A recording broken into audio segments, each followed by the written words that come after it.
Goro, and a couple things we're looking forward to. One final thing that we want to do before we go into the matches is start previewing the actual best of 11. The bans and picks are in for CompLexity, and this one, I don't expect anything too out of the ordinary. I think Rogue and Warrior have proven to be big culprits. It's kind of sad that we don't get to see any Rogue play throughout the entire tournament, but it's too much of a liability. That's what I'm anticipating here. Yeah, so Warrior banned away for both. We can probably expect the Rogue. Luminosity did bring out Hunter yesterday, but it didn't have much success, and maybe they're second-guessing that decision now, but they're going to play it again. So Luminosity going to play the Hunter and excluding their own Paladin. So we saw this earlier from Virtus Pro. They had a much different type of Hunter, though, so we'll have to see if it's going to work out for Luminosity this time around. Didn't work out for him yesterday. That's right, but you know, one of those big reasons it didn't work out was they ran straight into Reno Jackson. If Reno did not show up in that game for CompLexity, that game was lost. But that's part of the Reno deck. You live and die by it. When it shows up, you're usually pretty safe against the all-in decks. When it doesn't show up, you're in quite a bit of trouble. All right, well, we're almost ready for the grand finals in just a minute here. TJ and Ann, we're going to remind you guys about the chat voting, and then we'll get it underway. Yeah, we're doing chat voting. We do want to also give a preview of the teams for people that may now be joining us. CompLexity versus Luminosity. Let us know who you guys want to win in the chat. You can either type CompLexity or Luminosity. We've seen a pretty split vote a lot of times between these, but Luminosity seems to have gained a lot of fans. Indeed so. I think their playful attitude, in addition to their strong play, has been a really big factor to this. I mean, these are three of the best players in the Americas, and they've come here to prove it. They had a great regular season. They've had a great run so far in the finals that are here. I think a lot of their play has been spot on, and they got over the big hump for me, which is when disaster struck in the decision-making, they pulled the team back together the next game. It wasn't a lingering issue. And both of these teams have a pretty big support system behind them. CompLexity, they even mentioned on the couch, their manager helps them a lot with preparation each and every week. They have a pretty large team of players as well behind them.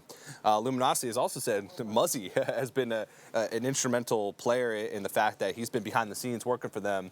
Also one of the popular players on Luminosity. So both these guys definitely, have the support system. They have the preparation, and now it's going to come down to just one more match. $75,000 for the winner, $30,000 for second place. It's a lot of money for both, but that's a big, big difference between the two of them. I wouldn't have it any other way. For me, the bigger stakes, the better it is, and this is about as big as it gets for a team event. Yeah, alrighty, but I think Frodan is ready on the stage to introduce our teams for the grand finals. 7 weeks of regular play, $150,000 on the line, but only one team can become the champion. Our first team, representing Team CompLexity, donning the fire red. Please welcome Super JJ, Mr. Yaguts, and Crane.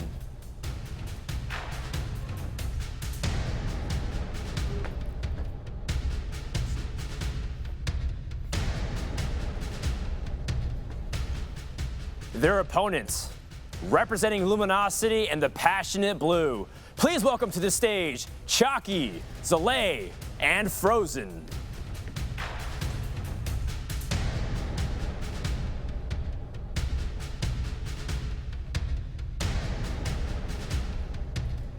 Who will be the champion? Find out starting now. Let's hand it over to our commentators, TJ and Admiral. Take it away, boys. Thank you very much, Frodan. That's right, I'm TJ. Joined by That's Admirable. We had to rush down to the Trinity Arena after that segment. So we're a little winded, but Admirable, I am so pumped. It's been, 7 weeks of a regular season. We've had the 2 days of the grand final so far.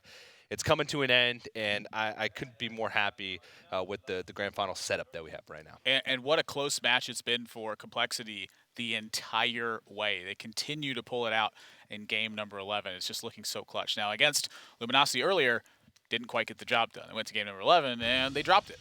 But now, it's looking like they have that second opportunity, and they've said that they feel super confident. Luminosity has said the exact same thing. It's the exact same lineups as before. Who's actually got the edge? Now, I think Luminosity has definitely shown that they might be the stronger team, at least over the past couple of days. They've had the least shaky play, I think, out of the 4 teams that were here. Their strategy has seemed to be pretty spot on.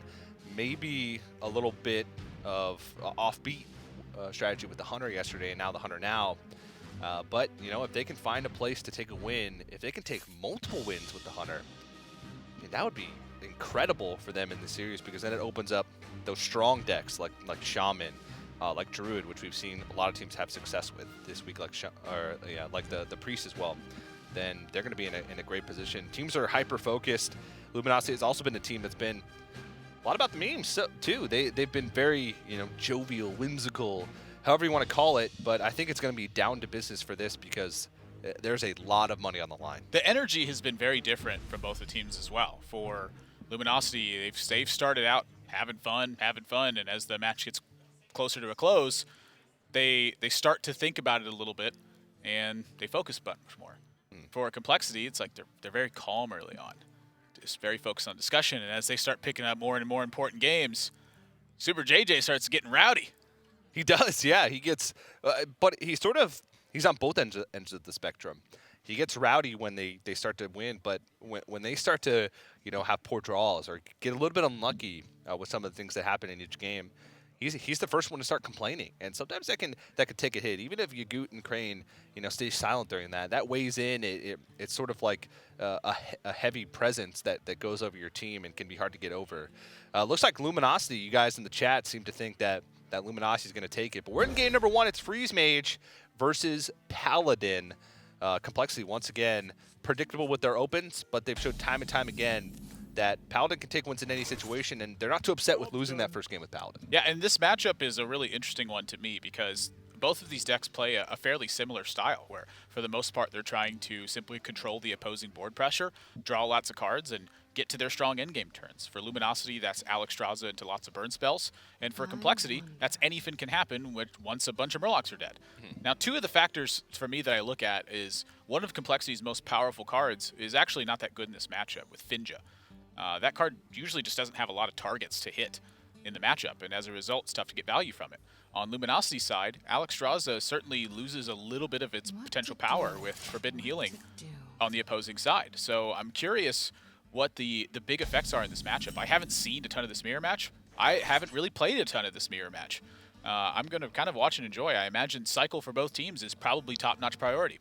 Yeah, cycle, a lot of times Mage, their win condition with heals in mind, it's becoming the one-turn kill strategy. And usually that's a good strategy because Paladin, unless they get the incredible opener, which is Murlocs for days, a target for Finja, and Truce over Champions where they can just pressure, you have all the time in the world to piece together that. It relies on getting that early cycle, and that's the key, as you mentioned. Yeah, I mean, I mentioned that Alexstrasza may not be as powerful with CompLexity having Forbidden Healing on their side, but kind of the same goes for some of the Murloc turns. I mean, there's 2 ice blocks in Luminosity's deck. If they can get to a point where maybe they can protect themselves from Murlocs, able to clear out the board, and maybe stall behind ice blocks, ice barriers, etc., can they find a way to win this game through value? Is that even possible? It's hard. That's typically not Freeze Mage's plan, to win by values, and so I'm curious exactly how it goes. And this is an interesting turn for Luminosity here. If they actually just attack with Blood Mage and Hero Power face, CompLexity then gets Solemn Vigil for 3 mana. But if Luminosity actually uses their own Hero Power on their own Blood Mage, it means that Solemn Vigil costs 4, so it wouldn't be playable on the following turn for CompLexity. And that's definitely what they're thinking about right now. Yeah. Blood Mage Thaunos is that cycle, but none other cycle in the hand so far. I don't like Luminosity's hand at the start. I do like CompLexity's, but Luminosity, they're talking about something this turn. Let's go ahead and listen in. I really want to play around Vigil. I think they've coined Barnes. I definitely like Barrier. Coining Barnes doesn't really matter that much, though. Well, it just means that it's better for us to get the mana out. It's not that much better, given our hand. 3 mana. I think we should just ping the Thaunos, play on Vigil. No, it's too cute. Play Barrier. No, I don't think so. I think we have time to get the barrier out anyways.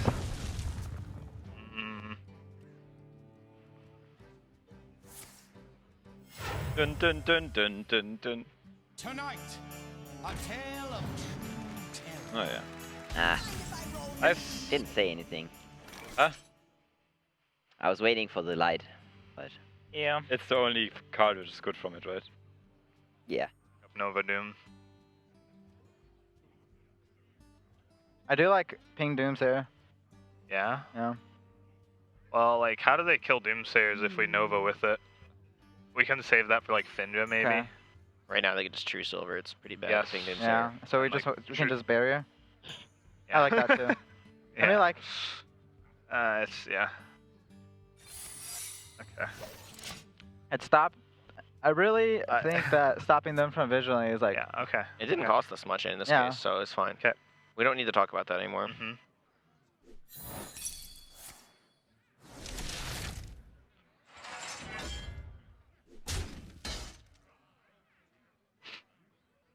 Exactly. Yeah. I don't see a reason to keep it. No. Oh. Well, I mean, there's a reason, but it's with his hand not. Yeah. It's like way better to play it with the charger guy, but just have to play stuff on the board. Second barrier picked up. Second barrier is still not card draw. And now they're putting a Roaring Torch in their deck, which means they have one more draw. That's not getting them closer to Emperor Thor's hand, not getting them closer to their other burn spells that are the cheap ones, like Frostbolt and Ice Lance. So if Luminosity were to lose this matchup, that would be a pretty devastating blow. Well, let us know, guys. Who do you think is favored, Paladin or Mage? This one's in the context of Freeze Mage, but type it in the chat. What do you guys think?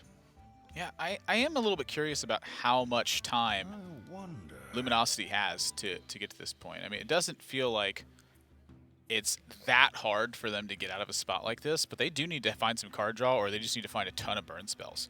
But as far as the pressure is concerned, I mean, CompLexity, not a lot to go off of here. I mean, Solemn Vigils are at 5 mana. They haven't had an opportunity with those yet. A lot of things have gone wrong for them. They might have to just play the Solemn Vigil for 5 now. I don't think really equipping True Silver has much benefit. Maybe do a Doomsayer. It allows them to answer a Doomsayer on the board, but is Doomsayer on 6 with just a 3/4 on board? Is that really something that you're worried about?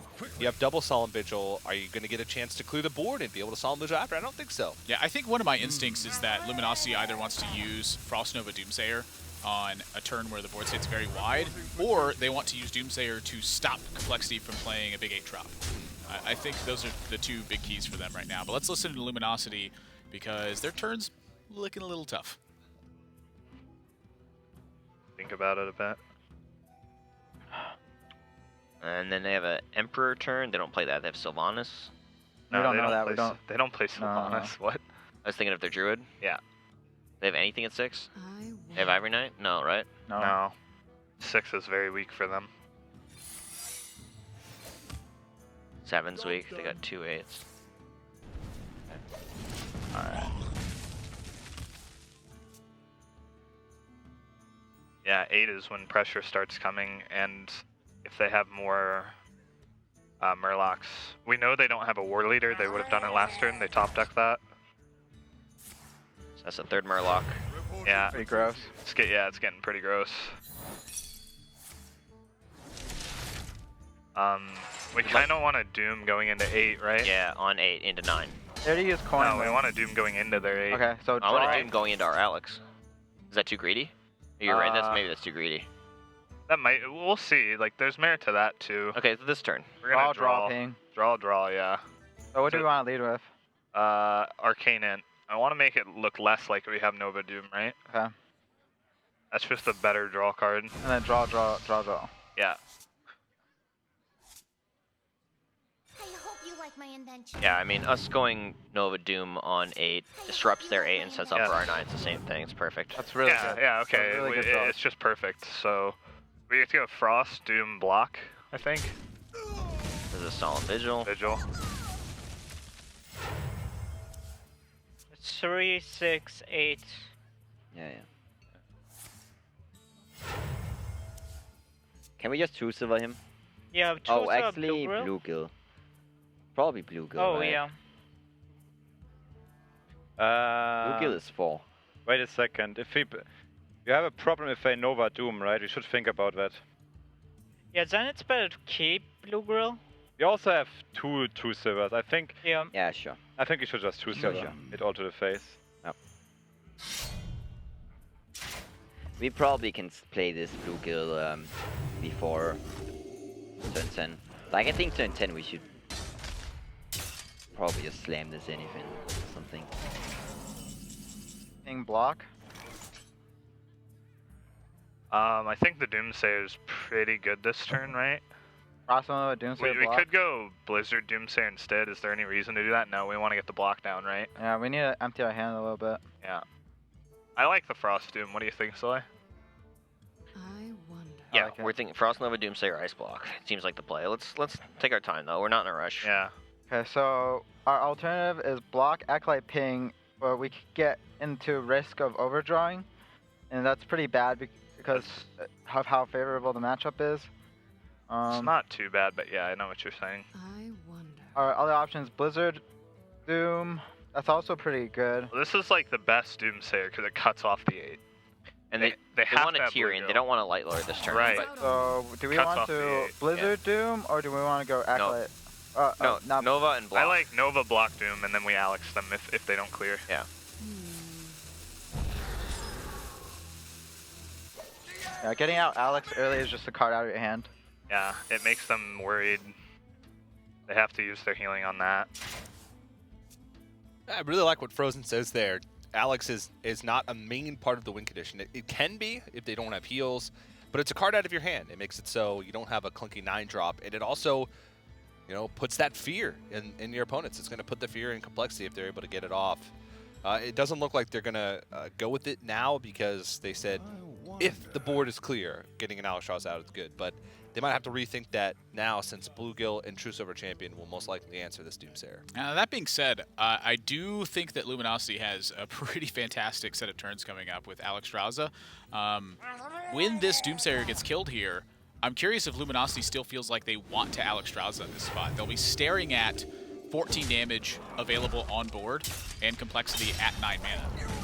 What can the Alexstrasza force on turn 9 that it doesn't force on turn 10? Are they more in the neighborhood of Blizzard and Acolyte of Pain?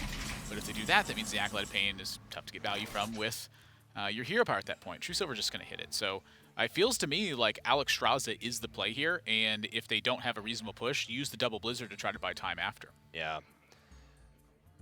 But now that's looking shaky though. That's all four of the impactful Murlocs with Anyfin being played. Finja has not been played, but the ones that matter have been. So they have to keep that in their mind, but let's listen into Luminosity as they plan their next couple of turns. So if they rag light, they have to trade though. Yeah. Is that awful for them? It's pretty good. Does it ever stop them from anything popping us? Yeah, if they trade, they well, no, it doesn't, because they get to hit the True Silver to face, they get to hit the War Leader to face, and that puts us at exactly 12 for the Anyfin. So what do you guys want to do? I'm trusting you guys. Yeah, Instinct, whatever it is. This is like a really tough spot. Yeah. Because the numbers just aren't lining up in a way that favors either play. Like, we could stall an Alex later. Does that really solve the problem, though? No. We just draw more cards. Which is important. I would ignore Alex as well and just go face. Yeah, I like that. We should pop him ASAP. Yeah. Alder for been healing. I like that. Yeah. Follow the rules. Yeah, our face. Also the weapon face. It's actually very good because we have double conk now.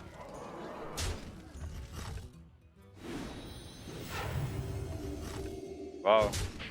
Actually some pressure going on there. Yeah, I think Emperor and Burst now is... Either way, they can Anyfin for 1 Bluegill and 1 War Leader. And so they're always guaranteed to have 4 or 6 from that. They pop us at 2. It's really rough from here. What to do? What to do? Like, I don't know. Anyfin we probably just lose to, honestly.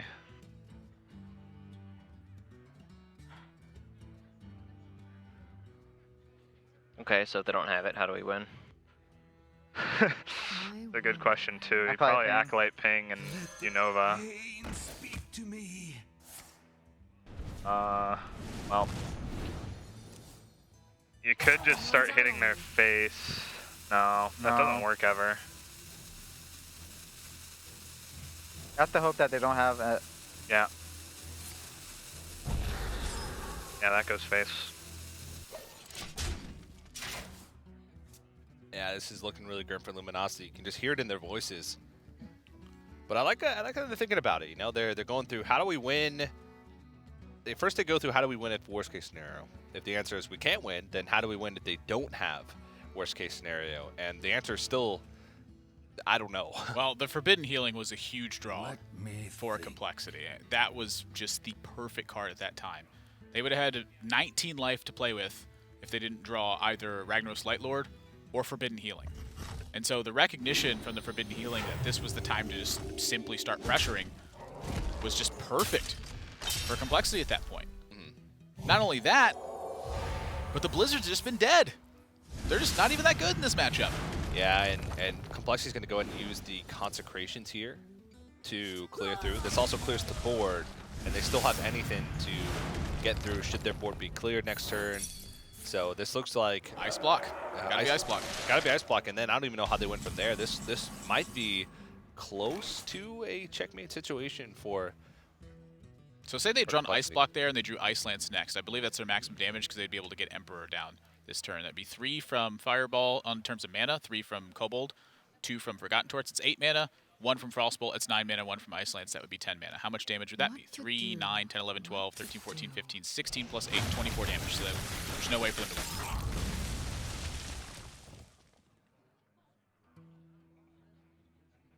Anything can happen. We'll just come down next turn and end the game. Luminosity, Desperation Kobold. That's what that is right there. And we can hear Super JJ from all the way over here already celebrating a big win for CompLexity. Going into an unfavored matchup with their predictable strategy of opening Paladin, and they still take the win. There's a reason why CompLexity has had some of the most success throughout the regular season and throughout the Trinity Series finals with Paladin. It's because they pilot the deck well and they're not afraid to just throw it out there. Indeed. And again, I think the most critical stage of that game was the Forbidden Healing draw. They had a very good pressure rolling. Everything seemed to be okay for them. Just at the end of the day, 2 Blizzards in hand, no Blizzards cast. That's a card that's meant to be put against aggressive strategies. When you can't utilize one of your 6 mana cards, it's tough to win. Yeah. All right, so now Luminosity is going to have to fight back from a deficit. There's plenty of decks that they have in their lineup that do well against Paladin. Will it be the Hunter deck that they decided not to exclude? Will it be Priest, which is another deck that we've seen have some pretty good success? Shaman, I mean, pretty much lots of options. I fear for Luminosity at this point. I mean, losing Freeze Mage was a big deal here. It is good versus CompLexity's lineup. It dropped game 1 versus Paladin, one of the probably the weakest deck in CompLexity's lineup. They're going to need to pull 2 games in a row with something. With something. What do you think they go with here? Let's go through it a little bit. Priest usually is doesn't have too many hard counters. It's usually a deck that you throw out there when it's got a decent matchup. I mean, they lost Freeze Mage against Warlock. That's a big deal. Yeah. That's a deck that's meant to beat Warlock. So I think that maybe the option for them is to play Priest here, get the win with it, get the Warlock queued up from CompLexity, and then take their shots at it. Try to get it out early on. Because that's the other thing, too, is say they get their win with the Hunter early on against Warlock if it counters the Dragon Priest. That could be a big one. There's a lot of iterations that are going on here, and that's exactly what Chalky's going over right now. And this is his wheelhouse, too. This is something he's spectacular at, is taking the remaining decks in a last hero standing lineup and figuring out what the most favorable iteration for them is. Crunching the numbers. It's a lot of work. I actually sat with him a lot at DreamHack Austin when he did this, and he would quite literally write out every single possible iteration of a 3-deck lineup and figure out which one was best for him.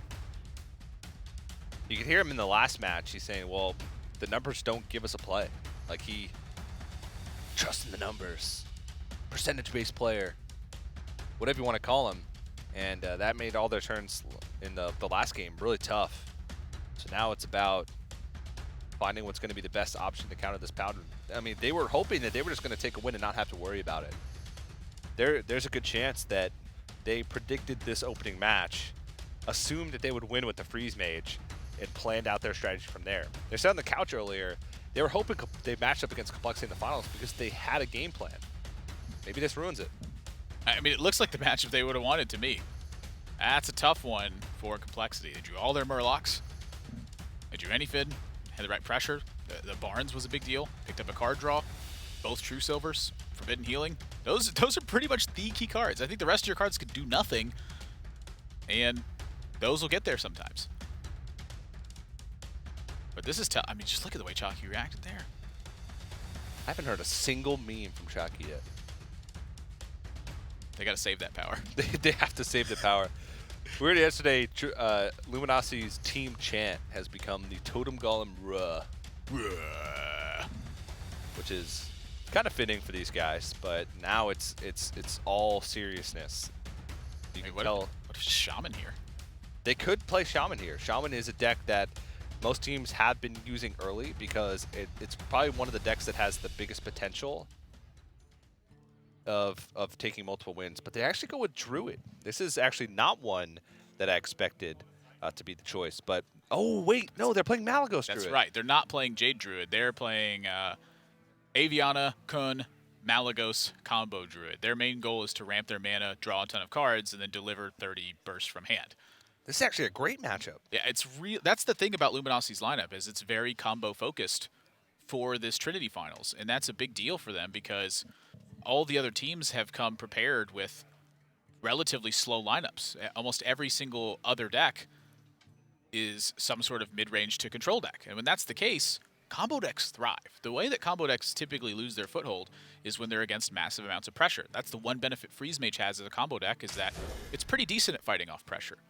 Druid, however, it's pretty bad at it. So when they're spending their early turns ramping, CompLexity is often doing something very similar. They're trying to get Murlocs dead. They're trying to set up Solemn Vigil turns. They're not keeping Luminosity under pressure. So if that's the case, once again, what are the big key cards and what does it boil down to? A lot of it boils down to how much draw Luminosity can find, how much mana they can ramp. For CompLexity, can they find a way to pressure like they did last game? Yeah, looking at sort of the lineups as a whole, something that you mentioned was the combo-focused play from Luminosity. CompLexity actually has pretty greedy lists. All of their lists across the board have, you know, a pretty high curve in one form or another, with Ragnaros being in their Shaman, with Sylvanas in their Druid as well. So let's go ahead and listen into Luminosity. They're trying to come up with a plan with this ramp. Let's see what it is. I wonder.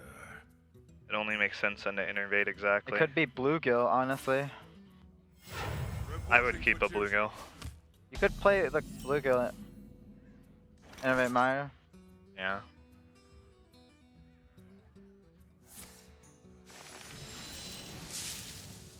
The land serves me. So they're going to be able to choose Silver or Fandral. No, we get the trade. Don't they make a minion this We turn? can't trade both. Yeah, that's true. Yeah. I think so as well. But they don't play a lot of minions. Yeah. We're gonna kill their minions when they Don't play. we run Ancient of War or something? Maybe one, but we wanna equality that anyways. We wanna true silver the Drakes anyways, right? Like what are we peacekeeping? Yeah, basically? no. It's only that one. We should And play the on curve here. Emperor, but And we still have something Emperor on we the wanna board. kill as well, right? yeah, I would do it. Yeah. Let's do it now. Follow the rules. I still have the coin, right? Yeah. Very awkward for him. Yeah. Let's think. Yeah. It's really, really good. It's really hard to find reasons to think. So if he doesn't choose Silver, he could have a Bluegill. We were thinking about him having Bluegill. That would clear the Fandral. Like, but Bluegill clears. But it's kind of likely to have Bluegill too. But I don't think we can do anything else. yeah. I mean, once they Bluegill, we coin Emperor, and then Yeah, and they have no clear, but they have a hero power on the yeah, board. they so. choose Silver on. No, we have the 1/2 on board, right? So that clears the 1/1. Okay. Yeah, I guess we gotta kill that. The question is how. We can kill it with True Silver or War Leader, Blue Chill, but I like the True Silver maybe more. Then we have an answer to Azure Drake. Yeah, I like true silver a lot more. It's better, right? Yeah. Because we wanna bounce next turn. You also will have an answer to Emperor. Yeah.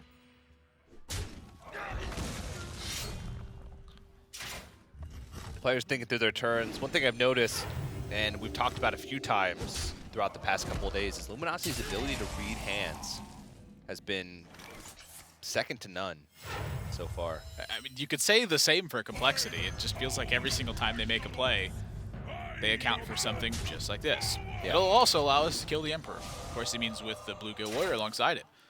Every step of the way, these two teams have been taking into account the context of their opponent's hands. A lot of it is just guesswork. They're just simply anticipating what the strongest looking turns look like. But some of it is based on the way that the previous plays have been made. At times, that signals to your opponent what's in their hand if they're making sophisticated reads. Yeah, they just seem to have an answer for everything right now.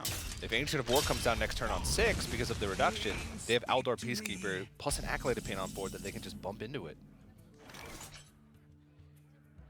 I mean, They've seen an Aldor, so I think they're very likely to play Ancient of War as a result of that. I think if you hadn't seen an Aldor Peacekeeper, this might have been by the wayside. They could pivot and go for Azure Drake and Mulch. I don't mind the Mulch here, but seeing the second Aldor is just, or seeing the first Aldor is the big tiebreaker here. So this is going to give CompLexity some much-needed card draw for their hand. You can play a Loot Hoarder alongside it to just get even more. Wow, Doomsayer's a big draw too. Follow the rule. Yeah, the deck isn't too minion heavy, so Doomsayer may not necessarily have as much of an impact as it would in Jade Druid, like to preemptively deal with a board full of Jades after you clear. Look what's taken away from Luminosity, though. I mean, they would love to play Azure Drake, love to play Blood Mage. They may play those cards anyway, but they would love to keep them on board as well. Yeah. So this is going to be an interesting turn. Not only that, but the 1-9 and 1-2 matter. I mean, that is a lot of damage that will add up over the course of the game. It's hard for CompLexity to just invest resources into a 1-9 taunt for no reason. Yeah, they're pleb killers. Exactly. Never been able to stick a hero power on the board makes things rough. I guess the hero power deal with that anyway, but Let's move quickly. CompLexity most likely deciding between Loot Hoarder and Doomsayer, but I think they're coming to the conclusion that there's not really too many minions that they're worried about coming out on the board. They've seen the War, they've seen the Doomsayer. Let's listen in now to Luminosity and Nourish pickup. That's the card draw that they needed. What if we use the War? We could do that to save 3 life. Is that worth it? 3 life on the War versus 3 life on the thing. I think a 1-9 is kind of more relevant than a 1-6.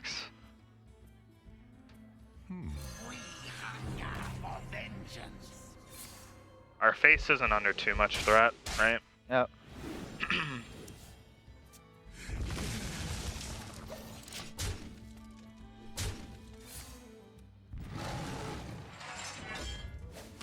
Yeah, I think despite the double Elder, we're looking pretty solid here. Yeah, we got the 1 attack crew all here. They're low. We have an answer to an 8. We have a lot of draw. Like, if the Paladin doesn't have a little bit of tempo, it's really disgusting. For the Paladin. Okay. So what's the harm? I like the Barnes Breaker thing. We have the EQ cons there. Into War Lead or something on 9, and then we can anything if we get more. Yeah, just bad if he relaxed. dies soon, but we could also get something good out of this. It's always bad if we die soon, yeah. Yeah. That's good. That's good. Yeah, I mean some heal, right? Yeah. I would have liked Tyrion or... Greg Lightwork? Yeah, Yeah, Rack. I mean the thing is, equality consecrate Doomsayer, right? And then if we draw like, let's say we draw Bluegill, then we go War Leader Bluegill, and then we actually have anything the turn after. Do we want to get the hero power out or no? I think we take the bigger mulch. We take we use the bigger mulch. Yeah.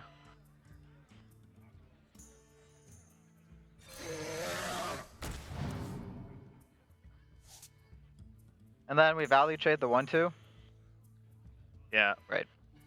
or the 1-9. Pyro coin, not coin. Pyro like forbidden healing. Yeah. That's one thing. Equality pyro forbidden healing. Yeah, we trade the 1-9. Equality doesn't matter if they have that. What to So 1-2 or 1-9. I like the 1-9. Me too. Okay.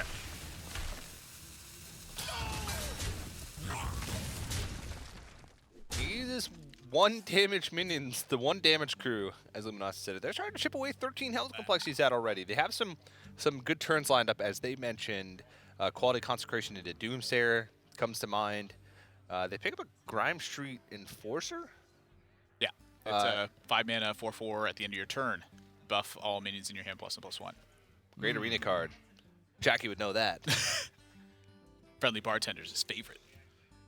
The equality here is really interesting because CompLexity just picked up Solemn Vigil. So if they use equality in Consecration and they want to drop the Doomsayer as well, it means that Solemn Vigil won't be cast for that 1 mana. Is there an opportunity here for them to maybe forego 3 damage, trade in the Barnes, then Consecration, then 5 minions will have died, they can fit in the Solemn Vigil then? How much does 3 damage really mean? I definitely don't think it means 2 cards here for CompLexity, and that's why they're trading here, is so they can get that Solemn Vigil cast and drop the Doomsayer. Yes. It's about getting closer to those Murlocs for anything. It's about finding those 8 drops, more so than about sticking small minions on the board. They're not on the pressure plan right now because Luminosity's still at 25 health. They'd be at 22 with the attack, but I still don't think it's reasonable enough in that situation to go for it. Luminosity's got Nourish, which is probably the best card that they could have in this situation. Ooh. Oh, baby. Well, there's only 1 spell in hand for them right now. So they have 10, 11 damage on the following turn. They'll have Wild Growth to go along with this. Let's listen to Luminosity. They just got some big draws. If he goes Tyrion, we wouldn't be able. If they go Tyrion, we wouldn't be able to. We have the mana. We can mulch the Tyrion. Yeah. It's but it's only 10. That's not even lethal. I like this as well. I was just coming up with scenarios where we want to get the Feral Rage out. Good job, Moonfire, Mally, Moon. So we're 1 off, right? Yes. Yeah. Yeah. Murloc leader. Yeah.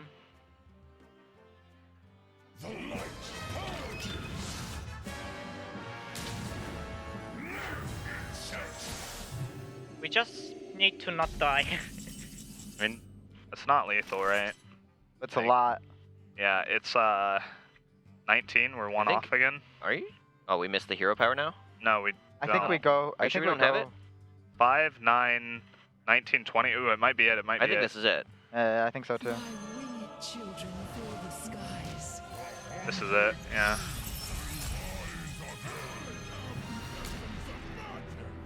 Nine, 15, yep. Alright.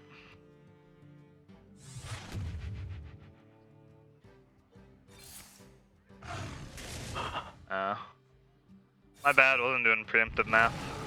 I mean, it's just like we were 1 off to gain 8, we drew 9. Yeah. It's just a question whether we have mana for all that. Good catch. Okay. Take it. Goodbye, Paladin. Holy smokes. What a draw for Luminosity. Swipe off the top, yeah. Good job indeed. You know, that sort of goes to showcase the team environment here. You know, if Chaco was playing that by himself, he may have missed it. Wasn't doing the preemptive math. He might have been thinking about something else, but they find a lethal, exact lethal actually. Now, granted, they probably would have been in a favorable position anyway. They could have drawn with Wild Growth. They had Mulch for Ragnaros Light Lord. Just goes to show you how good that matchup is for the Druid against decks that don't really pressure. And despite all the answers early on for some of those big threats, CompLexity wasn't able to hold up against the Druid. And all of that damage came because those 1/1s or the 1-power guys just sat on board, chipped away, turn after turn after turn. Every single point of damage mattered in that game, even up to the hero power the turn before. Frozen was looking for reasons to use Feral Rage. Maybe they need mana later on if they draw that swipe in a situation like that. Instead, they use the hero power. That buys them the 1 extra damage the next turn from the second hero power they get. Literally every point of damage mattered in that game. That is crazy to think about. It's tough for a combo deck that deals that much damage from hand to just be like, oh, exactly, wow. It's usually just way over. Yeah. All right, well, now, even though Luminosity takes that series, CompLexity still has the counter Q advantage. So it's up to Luminosity to find a way to sneak a win, 2 wins in a row with one of these decks. Can it be Druid? CompLexity has a lot of options to counter. They have Shaman, they have Priest. Both of those decks can apply that pressure. The one thing about Luminosity's Druid deck is it's very light on minions. Ancient of War, Azure Drakes, Emperor Thorsan.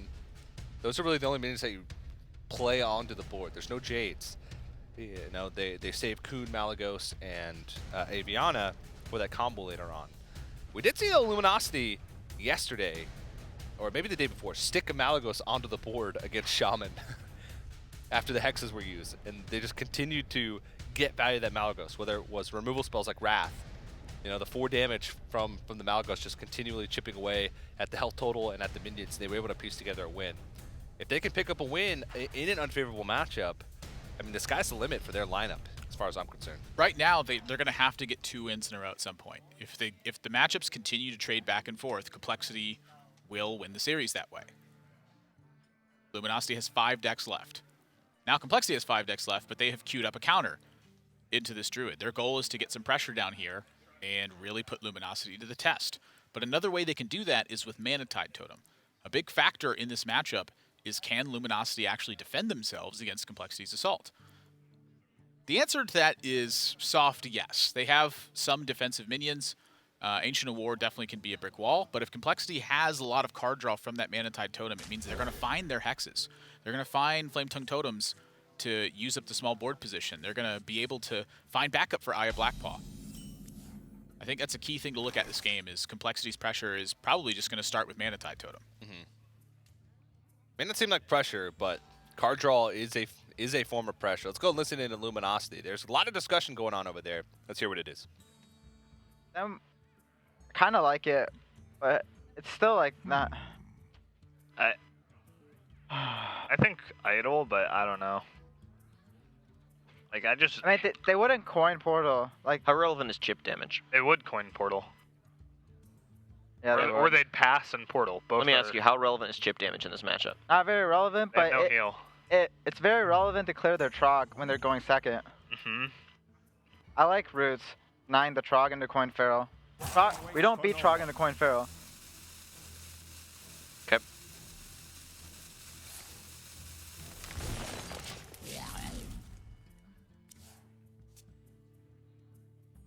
I would still maybe just coin the Maelstrom. What is the harm? If we go power next time, we lose the coin. Huh? I would just pass and then play Portal. And then what? And then we play our stuff. Yeah. I would We actually coin like Portal to and we pass. get like a 1 health thingy, he hero pass it. Like, the coin might be useful with like Aya. Just a heavy hand, I think we should Or maybe save the coin. even Portal, Feral Spirits, and then Mana Tide. I don't like it with the sand. Yeah, sure. You also give him a hero power, right? Yeah. Yeah. Yes. Oh, this is good.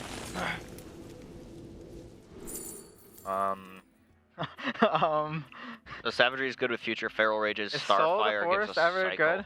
I think Starfire is the best. I think right? Soul of the Forest is the worst. Savagery could be good with our second Raven Idol picks, and it's good with Feral Rage draws, but Soul of the Starfire... Forest has a chance of blowing them out. No. No, it does not. If we get Roots off the other Raven Idol. Oh, yeah. Alright. That was. Soul of the Forest is I the would worst. take I fire. like Starfire. Yeah, I like same. that. Alright. Raven Idol Spell. again for spell. Spell, yeah. Jade Blossom. Yeah, Jade Blossom. Nourish. Yeah, we take those. Those two are good together.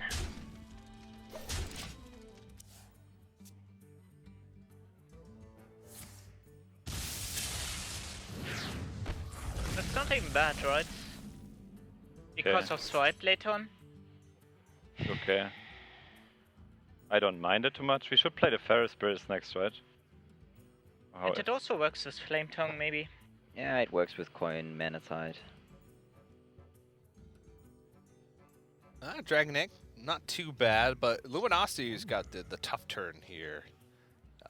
They have Innervate Nourish, but Innervate Nourish for cards, unless your hand is pretty dead, there's a lot of time, not advised against, but you're sort of trading resources in order to get back resources. It's more of a cycle instead of a draw, so Innervate Mana for crystals isn't really that great either because they don't have draw to back it up. Their hand is fairly dry.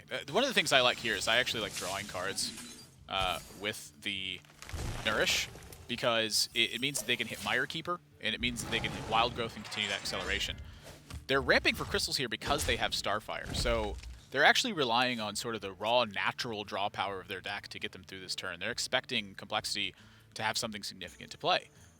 When they do, they're just going to Starfire it. Otherwise, they're going to continue to wait. But this is the kind of turn that you heard Frozen worried about early on, but it's a little bit later in the game. They have Starfire potentially on this Tunnel Trog. Not an ideal target, but kills it and draws a card. That's about what they're looking for right now. Yeah, Blood Mage Swipe doesn't really do much of anything, especially since it puts a 2-1 back on the board with the Dragon Egg. So it ends up being pretty good. Mire Keeper's actually a pickup, so if they had gone for cards, they would have drawn into the Mire Keeper and then had Blood Mage Swipe. Yeah, how devastating would Trog Feral Rage have been at that point, though? Yeah, Feral Spirits. Yeah, but let's listen into CompLexity as they debate through this turn. I would Flame Tongue them as well. Yeah. Would we not like to Flame Tongue? I mean, when we kill something. Yeah. I don't think we need to. Like, next turn is... they don't play that many minions. I don't know. I would like to just try and get them. Let's expect war. I mean, we want to play Jade Claws also because if he plays thingy, if we want to play Ion Curve, right? Yeah. I can see Jade Claws. Yeah, sure. It's also better against war. Yeah. Can utilize one more token, right? It's very important. Jade Lightning. Or do we want to Mire Keeper for 2/2? The 2/2 helps the Thalnos swipe. Mana's not very relevant. Yeah.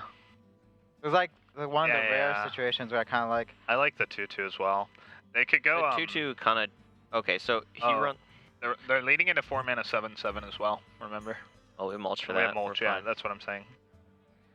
But then we can't go like Blood Mage Swipe mulch. We'd have to just mulch and something else. Do you ever hero power the 2/3? I don't know. It's a little weird. It like telegraphs a lot, but If we go for 2/2 Does and it then telegraph a we lot? hero power it, how can they tell? okay, that makes sense. They probably just trade it off at that point, though. I don't know. Well, then that's fine. what are they doing on board against this Mire Keeper?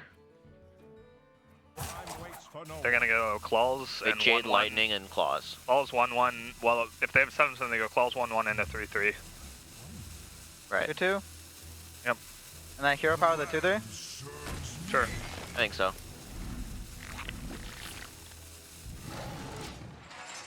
It's fishy, but like we do have the hand for it, so. Yeah.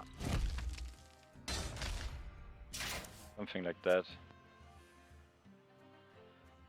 Well, to be honest, I would just Flame Tongue Hero Power. yeah. Yeah, I like it. I was looking just briefly at a different play, but I think we should Aya next turn.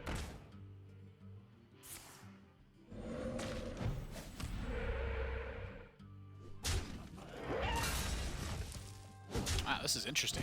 Interesting flip position. They could have traded in the 3/1 and preserved their Feral Spirit. But they decided to trade in the Feral Spirit instead of the 3/1. I didn't even hear them discuss that, so I don't even know. Either way, this is a really big Blood Mage swipe. Yeah. It leaves a little bit of damage behind, and I think that's going to be the significant factor when this game really breaks down to it. CompLexity has a very clean turn here with Aya Blackpaw.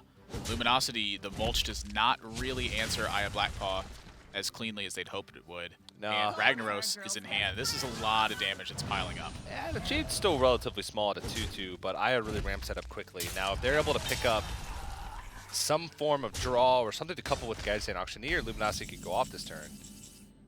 Well, that's Turn a away. good one. I think that's pretty good right now, actually. The Fandral and the mulch looks pretty significant because CompLexity very rarely is just going to leave the Fandral alone. And for Luminosity, that means that they get to their next turn with a little bit of extra health, get Gadget Sand and Wild Growth. Frankly, I don't think it's really getting better than that. And they get to hero power down the 2/1 Whelp that's sitting on board as well. This all happens prior to Ragnaros, too. I think that's their best hope. With Aviana in hand, they're just going to have to put together a big combo turn if they want to win. Yeah. So Kun would also be a pretty good draw for them. It would allow them to have a 1-mana Auctioneer, spend 2 of their remaining 9 mana to cast Wild Growth, and then have a lot of draws. Yeah. So that's probably the best draw for them. All right, well, Wind Up Burglebot picked up for CompLexity. Let's go and listen in and hear how they want to handle this turn. That's a 4/4 golem. Let's just play as aggressive as we can, right? Yeah. Yeah. This? Yeah, actually we can do that and we can do the Feral and then we can even bolt if we want to. Yeah, Bolt or hero power. I want to bolt it. Yeah, I want to bolt as well. I want to both as well.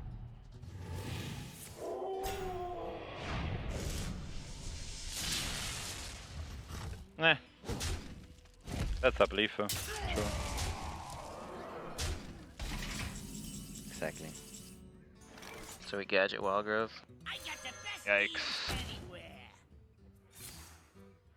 One card off.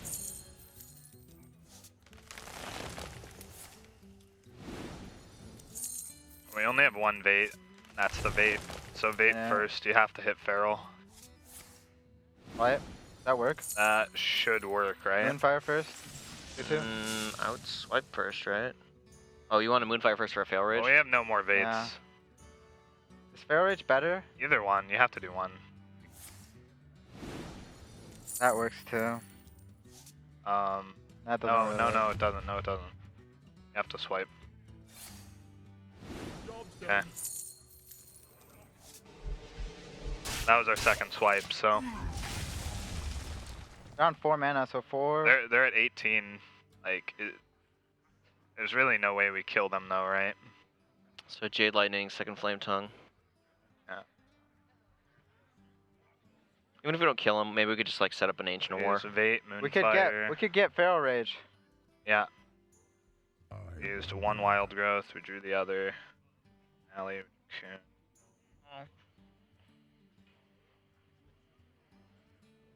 Yeah, I think we should play the 7/7. They could Maligos Living Roots, that's the only thing. They use the Living Roots, so they have one left.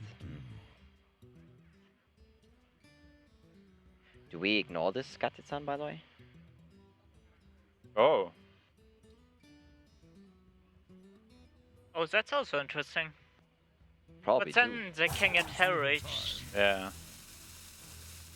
Can play that, right? Yeah. I would kill this as well.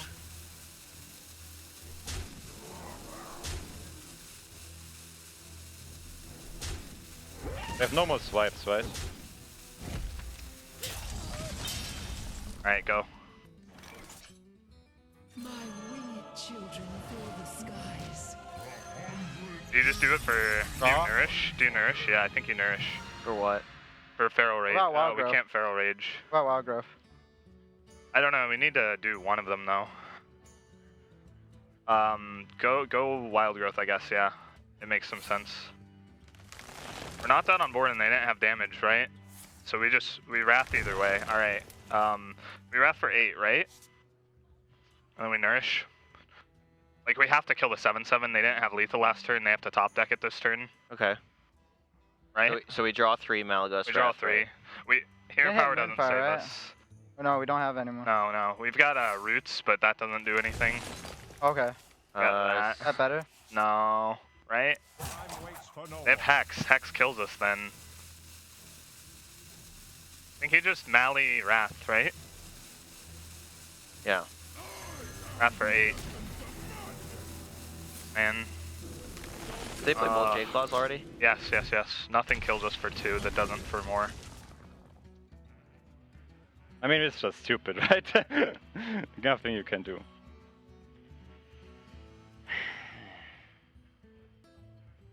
Yeah, so it is.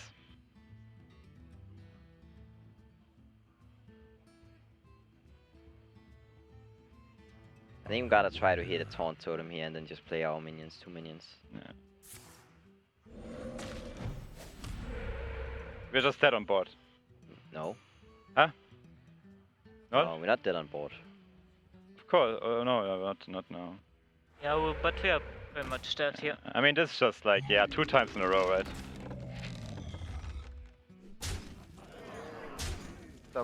Oh my god, dude. Dude, this deck is the truth, dude. What happened? Oh, Alright. the truth. Do it. Mulch the 2/2. Oh my god. Oh my god, dude. God bless. Here's a high roll for you. Yeah! Oh. Ah! Dude, not even close, dude. Every shot Not even close. Not even close. Wow. There's a bit of that Luminosity personality that we like. I mean, that's starting to get a little personal. Yeah. I like it.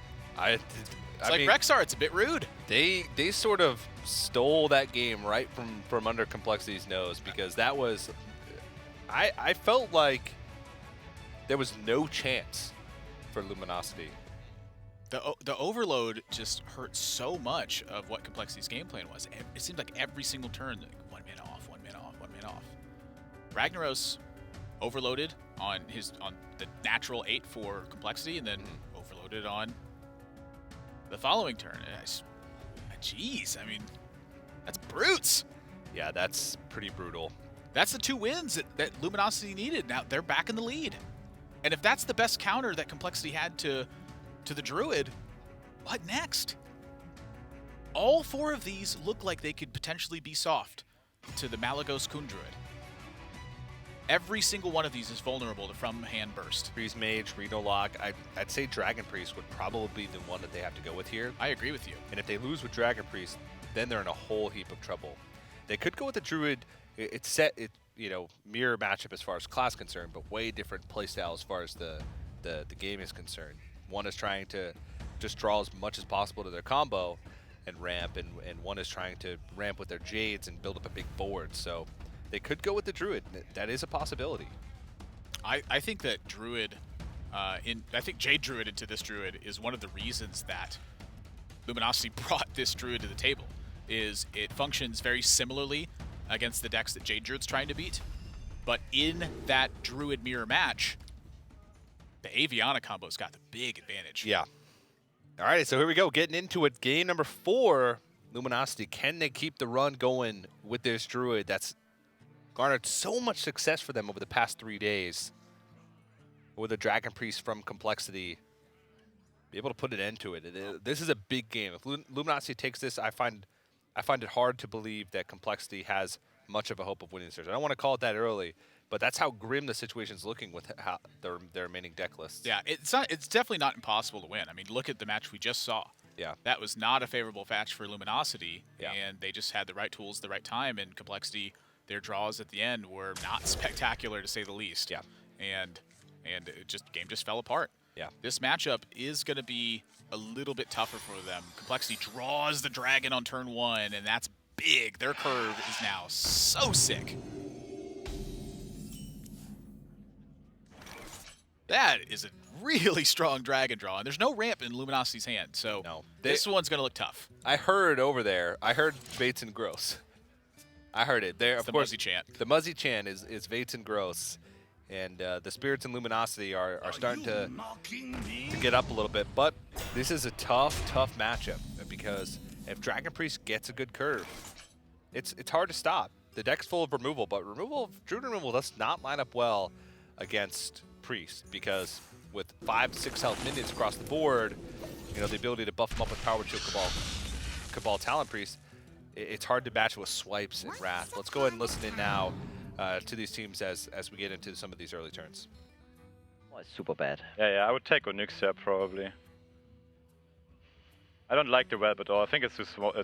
Yeah, we don't have so much value on the end. I would just take Onyxia. Yeah, I like Onyxia as well. I agree. Yeah. You can bridge a lot. Yeah. This is a very aggressive hand. It's also just that we need the 1 dragon in our hand anyway. Yeah, exactly. So like having a 1-drop, which we might need to save in the hand all the time, is just stupid, right? Oh, no, God. not really.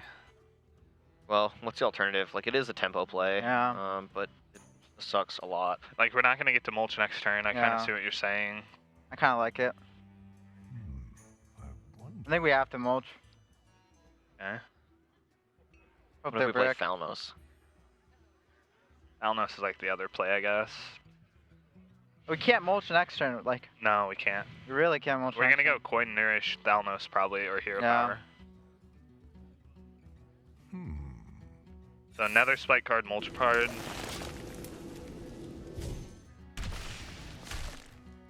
It's even good as a draw. We're dropping out like a boss this game. I mean, this is gonna be rock back. It's even a good free drop. Nether Spite, so they would try and curve out. You ever want to go Fandral? It dies on board. Doesn't Yeah. make much sense. Coin Nourish. You want Fandral Wrath, I think, even though we're unlikely to get it.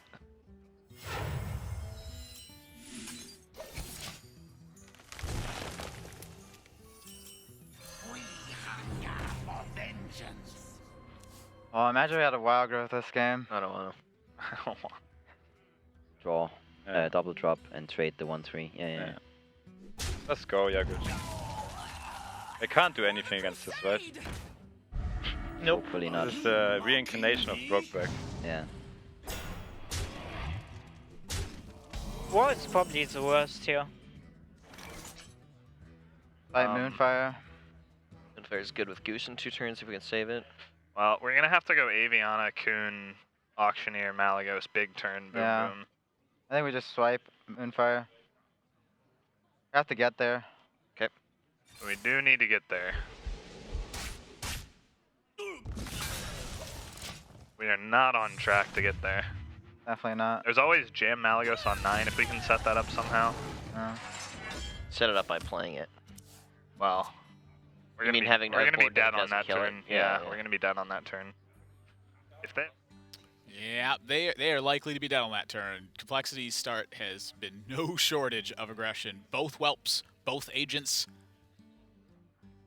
Guardian, now Azure Drake. The one thing they were missing, Draconid Operative. The reincarnation of Brokeback. So poetic. From Super JJ. But yeah, this is, you know, most Druid decks can succumb to Dragon Priest if they have that good curve. Oh yeah, most decks can succumb to Dragon Priest if they have that good curve. Yeah, there's a couple that can go toe-to-toe with it. I think an Innervate's probably Luminosity's best draw at this point. And Raven Idol could still produce an Innervate here, but they're going to go with the Fandral instead. They're really looking for some value here. Maybe they find a big taunt that can stop this. If they just would have used the Innervate, if they just would have used Raven Idol alone, they would have found an Innervate that could Innervate the Malagos and threaten with that way. That could have been one of their hopes in this spot. But yeah, they're not dead. 4, 5, 6, 7, 8, 9, 10. Yeah, they're just barely alive by 1 health in this spot. There's 3 damage from the Holy Nova. But beyond that, they have to find a way to win. We've seen them come back from low health, but against a deck that has this much reload, that can answer just about anything. Oh, I mean, they have Aviana. If they draw Kuhn, they don't have a spell. Okay, so yeah, that's about it. Yeah, they need more than 1 turn in order to mount a comeback. And they're not going to have it. From Complexity could possibly create that. You know, how's Swipe looking? Not good. Not so good. No, not good at all, actually. Yeah, it's pretty terrible. Yeah, it's bad. They need that card that, what's the card that mulches all of your opponent's minions in play? Oh, that doesn't exist. Right. Deathwing. Oh, yeah, yeah. But instead of putting cards in your opponent's hand, it just takes away all your cards. Yeah.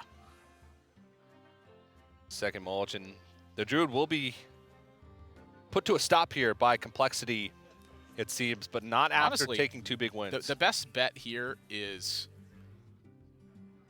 I think they're dead on board either way, right? There's got to be something they can innovate into. Like, could they innovate into Feral Rages and get there? Well, there's 1 Feral Rage. That'll put them at 17 life. How much damage is on the board? 7, 10. No, they're dead. They're dead with the Holy Nova. That's right, 18 damage because of Holy Nova. Azure Drake, staying alive, and Blackwing Corruptor just in case. Yeah, I'm probably going to use the Blackwing Corruptor because it came off the top. Tilt Factor. Tilt Factor's deal. Yes, it is. But I think Luminosity could have guessed that they were going to lose that matchup. They were just trying to see if there was any way for them to come back. I said they've come back from similar situations in just the past 2 days alone with that Druid. So now, Complexity takes the win, but they've given up some stuff in the process. They gave up their Shaman. They gave up the counter Q advantage. I still think that Luminosity is in a pretty good spot because now they can try and counter that Dragon Priest with something of their own, but what even counter Dragon Priest anymore? My mind is blown, Admirable, because Dragon Priest has been winning against Reno Lock. It really has. In this tournament, it has just been looking good against that deck. The big one for me, though, is getting a win with Priest. They needed to win that game, or they were just about donezo. Now, for Luminosity, you mentioned that they're in pretty good shape, but I'm not going to lie, I'm a little bit afraid for that Hunter. Yeah, that they're going to have to find a very specific situation to use that. And I don't even know what the good matchups are because this is not a Hunter deck that I'm used to seeing. And it's a Camel Hunter with Alley Cats and Dire Wolves. Well, I think Reno Warlock is a good matchup for that deck, but only in a very, very tiny percentage. I mean, it quite literally will boil down to did CompLexity draw Reno Jackson, or did they not draw Reno Jackson with the nature of the deck? It is very all in. We saw almost no top end when we were watching it get played. It was just damage, damage, damage. Hope you don't have it. And CompLexity had it, and they won very, very handedly afterwards. Yeah, so now sort of a similar vein as we were in the Druid versus Shaman match. It's up to CompLexity to go into what should be an unfavorable matchup and try and swing the tides in their favor. We heard the predictions from Luminosity when they were on the couch earlier. 6-2. They said they'd have to win out if they want to reach that prediction, but it is a possibility. But while we give the players a breather, a chance to sort of reset their minds to get ready for game number 5, let's go ahead and send it over to Frodan, who's standing by with, I believe, Virtus Pro at the Trinity tonight area. So I'm joined by Virtus Pro, Dr. Hippie, and Bunny Hopper, just to get their thoughts on how the series has been progressing for the grand finals. You know, obviously it's a little tragic that you guys couldn't be there competing. But from what you guys have watched so far, have you been able to feel like one team is playing better than the other, or do you feel like it's kind of equal? It's kind of equal, I think. But you should be better, as always. EU should be better, so he's rooting for CompLexity. Are you rooting for CompLexity as well, Bunny Hopper? Yeah, EU. Yeah, all those Europeans, of course, sticking together, so to speak. So they're pulling for CompLexity. They're predicting CompLexity. Not really much else to ask them. So I wanted to play a brief game with them. It's actually something that's a little spontaneous. I want to play Nerf, Marry, Kill with the members of CompLexity, since they're such big fans of them.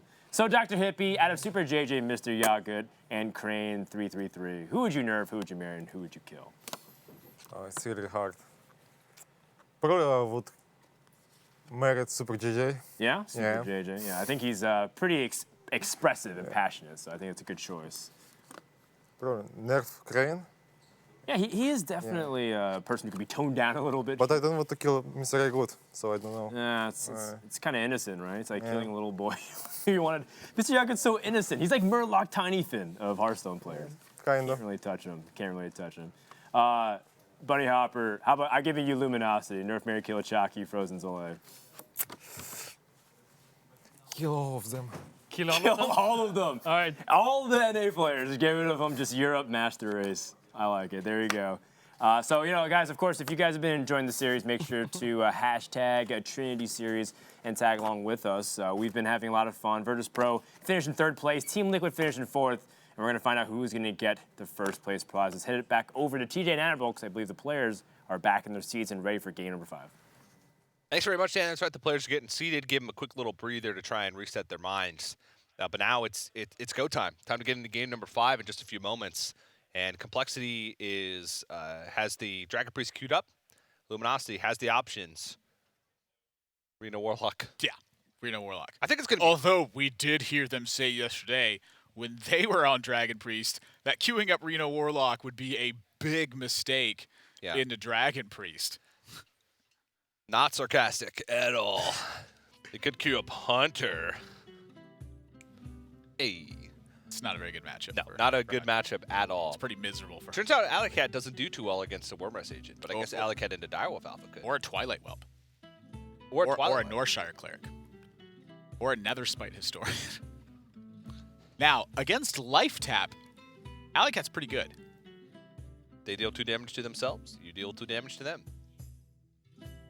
They can pay for that Life Tap. A lot more. So I'm guessing that Warlock is on the hill here for Luminosity. It is pretty much the best matchup they have left against this. And Shaman's out of the way for this match. But now there is Freeze Mage across the other side. So Warlock does still have a vulnerability, but if it beats Priest, there's Jade Druid. You can at times sneak wins against Jade Druid, but you know this is the deck in CompLexity's lineup that they want Reno Warlock to play against. Yeah. You guys got a quick glimpse of my snack there. Cash has got to eat for a long time. Cash has got to eat too, man. Believe it or not. Believe it or not. We're humans. We're human beings. Let's get into it. Dragon Priest versus Reno Warlock. Were you about to say we're not human beings, Admirable? I was about to talk about the opening hand from CompLexity. Okay. That is about as good as it gets. This is the makings of a hand for Dragon Priest that can beat Reno Warlock. It is a 1-drop, 2-drop, coin, 4-drop. If they draw another 4-drop or they draw a Talon Priest or something like that, they might make quick work of Luminosity, because that is terrifying to look against. Yes. Holy moly. Now, second-rate Bruisers. Yeah, second-rate Bruisers is great. That's a fantastic pickup. When you're under pressure against Priest, what's better than a 3-mana 4/5 taunt? Job's done. A 2-mana 4/5. Absolutely nothing. Hey! That was originally written by... Sir Isaac Newton. Yeah. Dragon Priest, what is it good for? Let's go listen to CompLexity. Well, I mean, they top deck one this turn, right? Yep. But Yeah. Welp. yeah. Just Whelp. Yeah.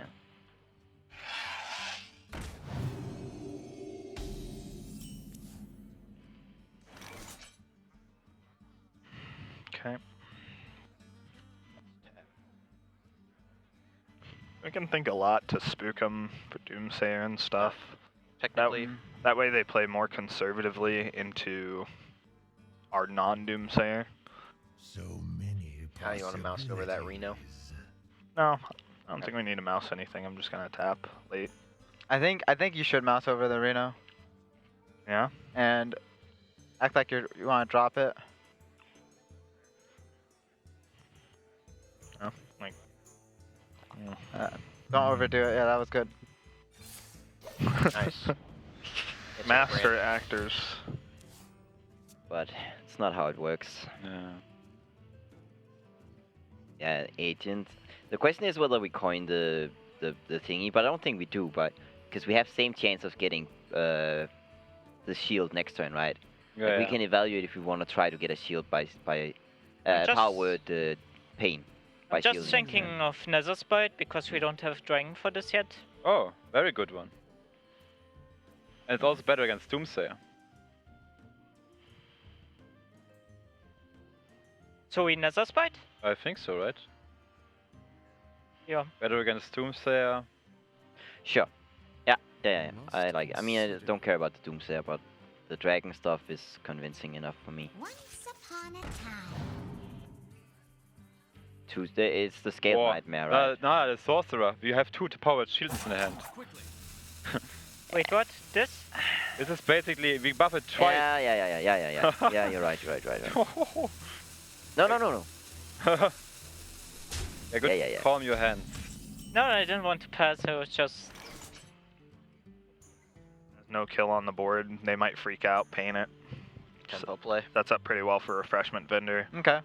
I like it. I like it too. They could coin Argus.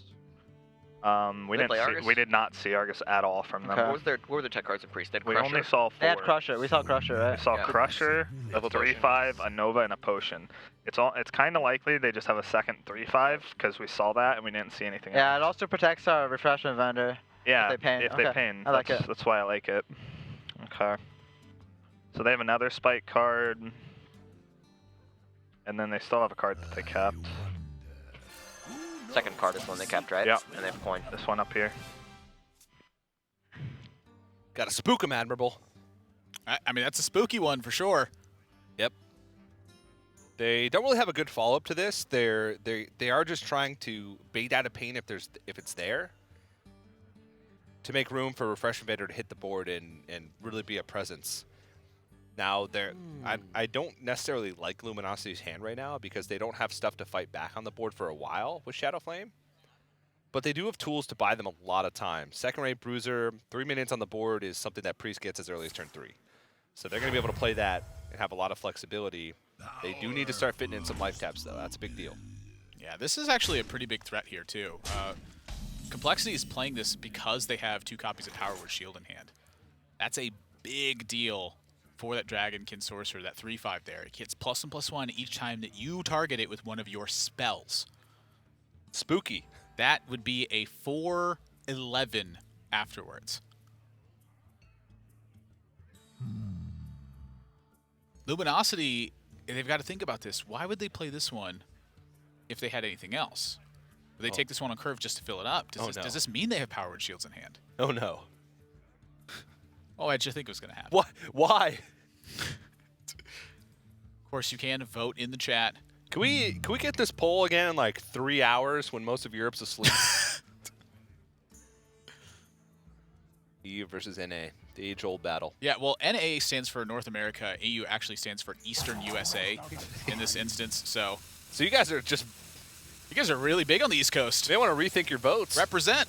East Coast represent. All right, well, they're going. Whoa. It's certainly interesting. The brand play looks like it's backfired quite a bit. They drew no payoff cards, and CompLexity has a punish to this. Let's listen into CompLexity as they think about what this actually means.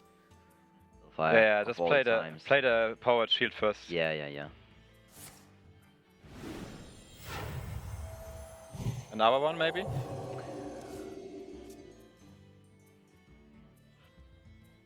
Could also just play the minions. How bad is that? MC tech and such? They don't play that, as far as we know. We are. How bad is Hellfire then? It's okay, right? Yeah, I don't mind. I would just play the minions. Yeah, I like the minions and just kill a brand. Are you mocking me? Wow, it just dropped the brand, but there was nothing. Oh, that's actually pretty lucky.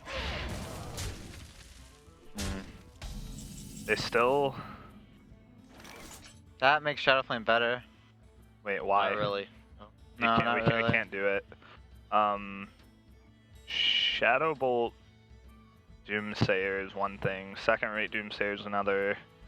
They're both just as weak to pain. Like, if we go Shadowbolt to 2-4, trade a 2-3, and then we play Doomsayer, he's forced to attack everything into Doomsayer. We set up for better Shadow Flames with our guy, I guess. Like, I don't know. This is tough for sure.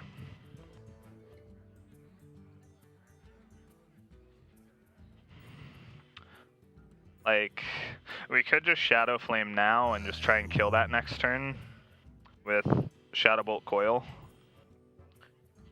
If we Shadow Flame now... We need to be coming to a consensus soon. Do not have much time. Thoughts? Trust you. Alright. Trust you. I think Shadow Flame's fine. I think we go this. Yep. Do we bump? Yeah, bump. You wanna bump? Yeah.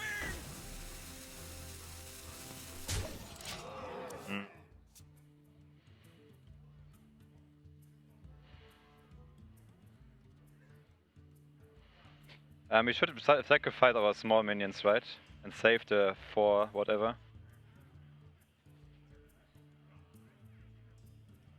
We have to Holy Nova, right? Yeah, we trade the Twilight Web into the 4-5, I think. Actually, we could trade the 4-6 in and then Holy Nova. But then it goes to 4. But then you can Fellfire, right? Yeah.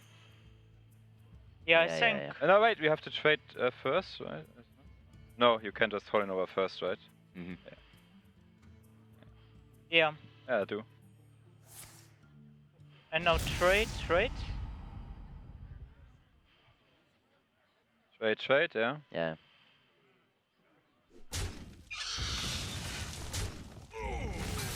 Trade, yeah. Go face, right?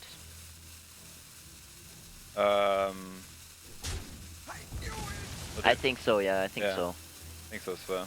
It's very likely he's setting up for a 6-drop here with this type of play, right? Yeah. Sylvanas would be annoying. Sylvanas would be annoying. Emperor, I think he doesn't have enough card that it is a big deal. Ourselves inside a range of 9/9 though, if we tap. It's still worth it, right? It's still worth it. Like, it's totally worth it. Okay. The 9/9's really scary though. A card is so much more important than playing another one of. Yeah.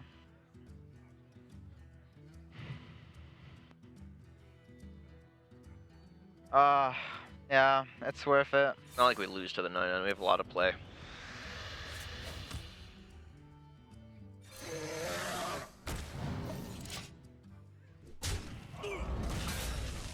Can Luminosity stabilize? That's the big question here. Oh, this Dragon Consorcerer is just doing work. Oh my gosh, it's done so much work this game, and it's not done yet. It's going to keep going. Big draw for CompLexity. Yeah, that allows them to kill off this Twilight Drake cleanly. Oh, it also just gives them reach from hand with Bran and Blackwing Corruptor. Sure, yeah. So, well, they can kill it off cleanly if they want to sacrifice this anyway. So maybe that you go with that plus the Twilight Guardian. Yeah, I kind of like that. And you're Dragon Sorcerer is still really healthy. I mean, they'll still be at 7 health, which is out of range of most things. Hellfire Shadow Bolt would be one of the only thing that clears it, which also gives you, I guess, more reason to trade in the 2/3. It also sets up for Dragonfire Potion. I mean, they just saw Luminosity life tap. They didn't see Sylvanas. Sylvanas certainly would have come down in that instance. If they play a big minion and they've played Twilight Guardian, it means that Dragonfire Potion looks better. A card that's relatively tough to get value from in this match. All those things account for Twilight Guardian here instead of the Blackwing Corruptor tempo. But that's also a pretty big draw. That's going to give Luminosity some upcoming Shadow Flame turns. Yeah, they need to wait till... this is so... So, right now, they could Dirty Rat PO Shadow Flame, but the Dirty Rat won't be at 6 attack, so it wouldn't reach a Dragonkin Sorcerer. Now, if they wait play an Emperor. Yeah, but I'm saying if they wait a turn, then it won't be in range anymore. They'd have to use Shadow Bolt too, which is a ton of resources to use. Mortal Coil too, so is the Dragonkin Sorcerer getting healed? Well, if it gets healed, they still have Shadow Bolt. The Emperor for sure all day, and this is the first priority. It's got to get killed. So if Complexity's got to run into this somehow, or they got a Dragonfire Potion. Do you want to potion this, or would you rather get development? Yeah, I mean, this game is still heating up quite a bit. Complexity, they've definitely taken an advantage in this game, but Luminosity with Shadow Flame looks like they have the tools to fight back. Yeah, but let's go and listen in now to Complexity to see how the best way they want to find to deal with this Emperor Thorsan.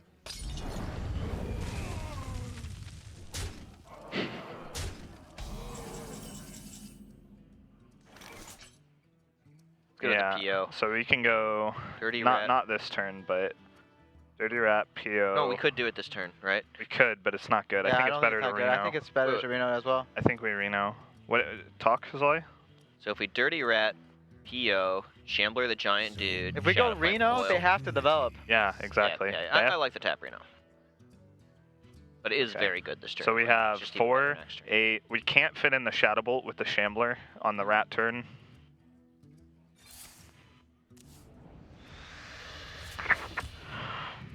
Yeah. We're gonna be rich.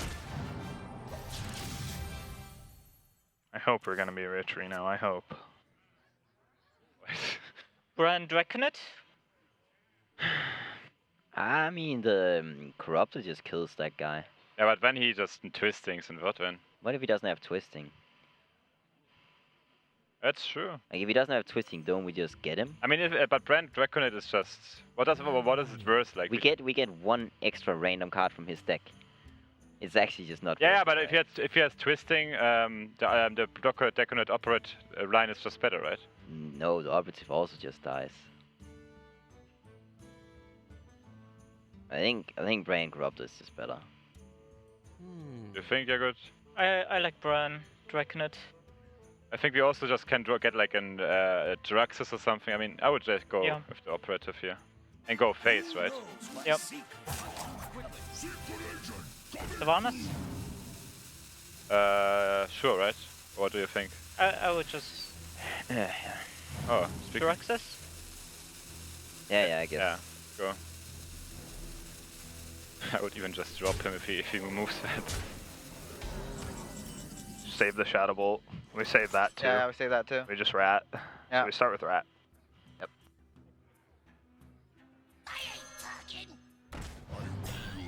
Okay. PO the Rat. Shambler the Rat. Do we play into our Nether? No, this is fine. We have 2 minions. Okay. We're gonna do it. Do we? Yeah. Okay. Shambler this. Yeah. Another Flame Coil. It's actually so sick. So I drew. Okay, they have 2 op cards. We drew Abyssal. We drew Foulfire. Okay. Makes us every time. I would play Sylvanas heal. Yeah. Yep. I have no time for games. Ah, it sucks. I mean, what can we do against it? Nothing. Lex as a play would have not been better, but... Well, Sylvanas does make things a little bit weird for Luminosity. You know, if they were to try and trade into it. Little weird? That's really weird. exceptionally weird. It's very poor for Luminosity, that's for sure. But they didn't see Shadow or Death. That's a bright spot. So it's not necessarily that Shadow or Death isn't in Complexity's hand, but it's sort of been like a string of turns in a row where it's just been constant heat from Complexity. I think they're honing in a little bit on what the range looks like. Hear me out here. This is going to sound like a really weird play. What if you Imp Gang boss and then Abyssal Enforcer and just hit face? You know me. You damage your Imp Gang boss, but it puts an extra 1/1 on the board. I mean, you know me. I like damage. They're going to hedge their bets here instead. I guess they're going with Rag. That's a big steal. If that's the case, that almost certainly spells Rag in that spot. Oh, and Face's Manipulator gets drawn. And so Rag sits on the board. Complexity does not have an answer to this. Oh, Shadow or Death. And Reno's the jackpot. Oh, my. They need Shadow or Death right now. And that's not Shadow or Death. That's going to be 2 Faceless Manipulators. Complexity's in a heap of trouble.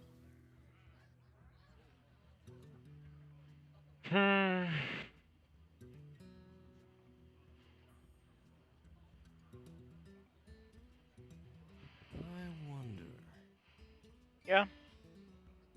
Twilight Guardian Agent. We should probably play the Corruptor instead.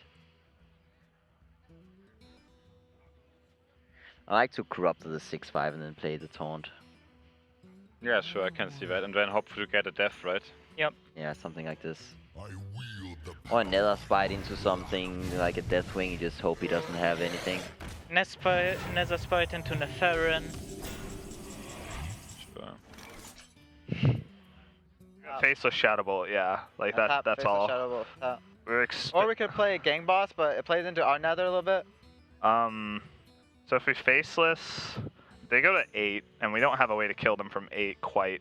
And we want to go Abyssal Imp Gang after the Nether, if they Nether. We tap. Yeah. We trade the 6? I think we do. What? We traded 6? Of course. What? Yeah. We have I'm just thinking if we want to preserve another minion. So we drew Sun Fury, we drew Nether. We drew Faceless. Okay. Good. Nice. This is their second up card. Yeah. 2 up cards. I can't think of a 5-mana card. They have Blast Crystal. That's like... They could have our Faceless from earlier. Fellfire lethal. Lethal. Do we remind them that we have Fellfire? There's no other way to lethal, so yeah, we do. Yeah.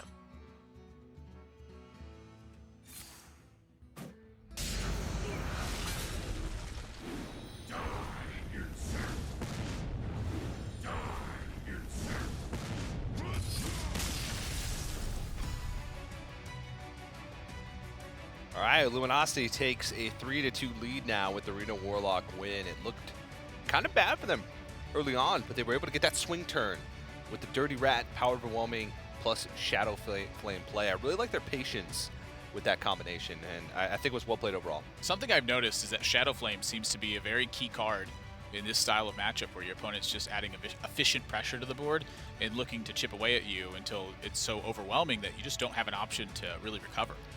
Luminosity utilized their Shadow Flame almost exactly how Complexity utilized their Shadow Flame the other day, and I mentioned how brilliant it was to hold on to the Mountain Giant to get the big Shadow Flame turn. Yes. In this one, Luminosity didn't have to hold on to a Mountain Giant to do it, but what they did have to do is play their early hand in a really weird way, where they played Brand for tempo. They played Refreshment Vendor right afterwards. They simply tried to just fight for the board position to cause Complexity to develop as well. And then once that board state was wide, slam it with the Dirty Rat, PO, Shadow Flame. Boom. And clear. Yeah. Complexity has some power to deal with this Reno Warlock. They got Druid. They also have Freeze Mage, I believe, is still left. Yeah, they have some good options versus Warlock.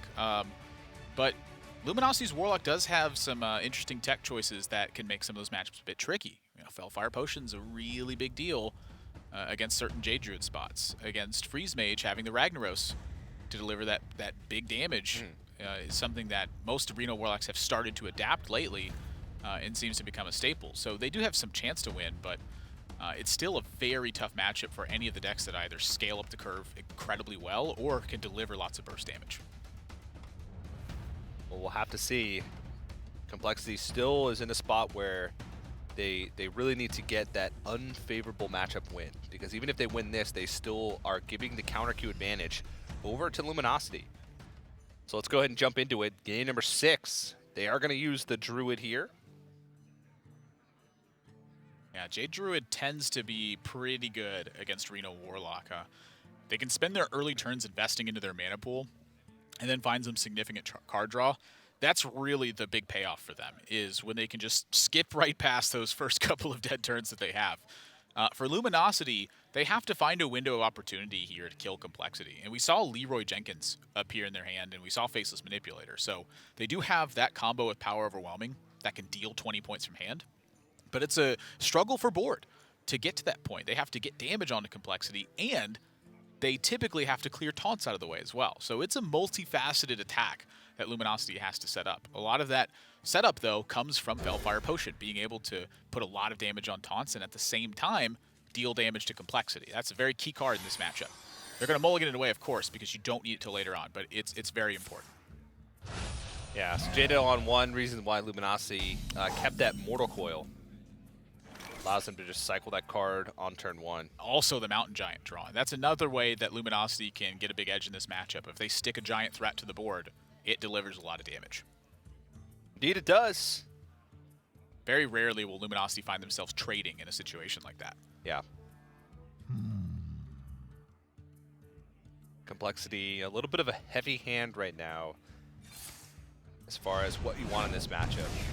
Sticking an early Fandral can give you a big advantage because Warlock really doesn't have a great way to deal with it. Shadow Bolt is 1 damage off. They saw the Mortal Coil, and they're actually just going to go ahead and use the second Jade Idol. So Infinite Jade's not going to be a possibility anymore, but usually not necessary in this match. Yeah, that's the key to Jade Idol that I have found to be most unfortunate, is in a lot of matchups where Jade Druid is favored, it's not necessarily because of the inevitability of Jade Idol. It's just simply because Jade stuff's really good. So when CompLexity plays this Jade Idol on turn 2 here, it's because they're very aware of how the matchup typically takes place. If Luminosity doesn't find the window to actually kill CompLexity, just their natural Jade package will overcome it. Yeah. And using that Mortal Coil could be a big deal, because we are coming up on a Fandral turn. If Luminosity sees that and they can't kill it, that's a problem. No, using that Mortal Coil means there is no Shadow Bolt Mortal Coil available for Fandral. It's an interesting turn to look at. They can coin Mountain Giant next turn. TJ tried to hold a straight face when he was looking at me and saying that, and it just doesn't work. Mountain Giant, of course, discounted for each card in your hand. If you use the coin, you get extra mana, you have one less card. Sometimes Admirable gets so passionate about Hearthstone that every play that you'll come up with, he'll just love. And they're doing it! They're courting the Mountain Giant! It bounced over for a second, but I always thought that was kind of funny. Sometimes I can bait Admirable into saying a play that's impossible is good, but they're going to go with the Kazakis. Since the potion's going to come into the hand, it does allow them to play Mountain Giant next turn anyway. And I think they want the Kazakis on the board to contest. Yep. Also being able to take a 5-mana potion that reses. If Mountain Giant is dealt with say, Mulch, on 5 they can just trade in and boom, 5-mana Kazakis potion that can summon an 8/8, a 3/3, and potentially a 5/5. Now, we can see now they don't have those options available to them. Draw 2 cards, add 2 random demons, and transform a random enemy Those into are a sheep. Bad. Mystic Wool! Those are 3 of the worst options versus Druid at this stage. Mystic Wool can hit the spot sometimes, but I don't think it's this one. We'll take a look at that Kazakis potion in a second, because we didn't even get to see the first option. Well, this means that Fandral's likely to have to be dealt with here. If Luminosity leaves up Fandral and CompLexity has Nourish, the game is as close to over as it gets. Well, All right, Polymorph a random enemy minion and summon 2 friendly minions that died this game, so they did get the summon. There's no way you let Nourish get through here. Well, if they Nourish, then there's no way they find a way to deal with the Mountain Giant. It's the advantage they get. Oh, they even could. They could use their Fandral. They have a ton of plays. Let's listen to Luminosity hear what they think. Yeah, Hero if power? they go mulch, we nut them. Like, Yeah. it's just We're the trading best. the 2/2 to set up for the polymorph on the Yes, of course. And it's just good on board. It doesn't telegraph anything. All right, so that's what we like. Yeah.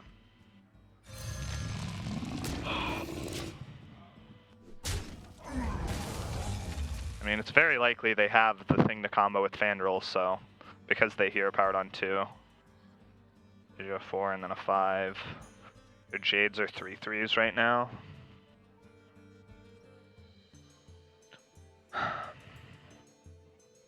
Please mulch hero power. Right. Because otherwise he shamblers and how it's so annoying to deal with the bot. Now we raft the giant. Yeah. Can't even yeah. Yeah, we raft the giant and we bump the 3-1 with our guy. Okay.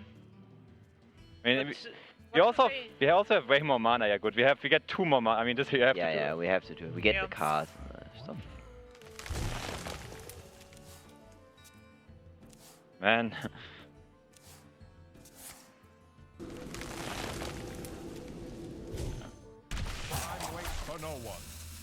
So we Shadow Bolt that and tap. No. Shadow Bolt tap face. Yeah. Yeah. Yeah. Yeah, there's nothing else. Nope. Yeah. Shadow Bolt. So many. They used a Wrath, so they're setting up for a clear.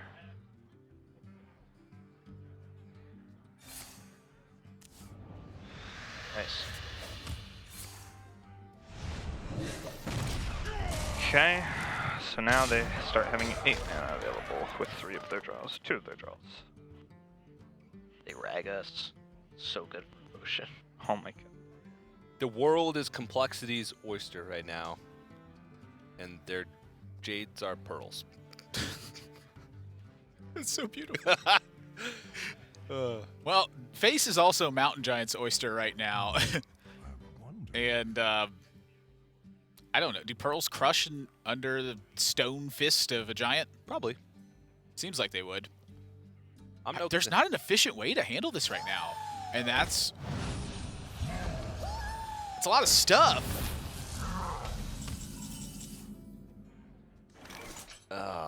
Hellfire does deal with it. I think this is Emperor.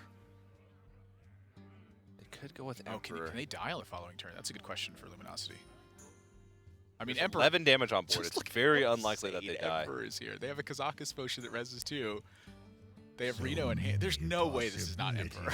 Yeah, but the one thing is they have to worry. Yeah, I guess they have Reno in hand. I think is the big thing there, and the Kazakus potion is another nod towards it. I mean, there's just no. I can't see anything else. I mean, they could go Hellfire, trade in, and I'm taking Doomsayer. notes on the cards they're playing. I'm just writing down Emperor. Let's see what they do. All right.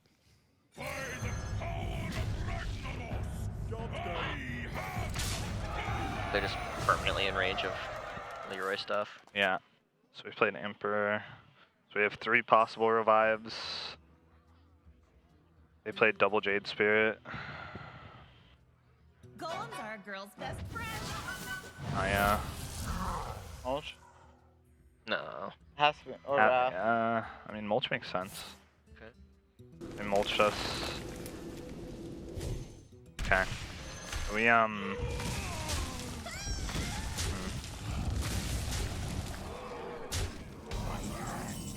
Okay. Oh yeah, faceless manip. Gone. Okay, very weird turn here. We don't really have a great answer, right? Like, it's hard to get the potion off. It's really hard to get the potion off. What do you guys think? Like,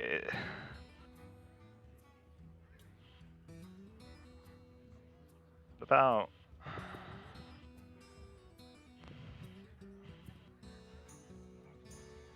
We're 1 off Hellfire Reno, that'd be good. I think we have to go for the potion. And then Blast Crystal or something. Whoa. Really? So we potion Blast and then Crystal. go, like- Swipe doesn't quite kill us that way most of the time. Can you Blast Crystal before the potion? Yeah. Better odds of hitting Aya. Yeah. Do we do that? Yeah. Yeah. We can't go like Yeah. Mistress? Mistress PO. Yeah, if we need to. We need to. We need to. Nice revives. Oh my god, That was fucking that scary. freaked me out. Oh my god. Oh my god.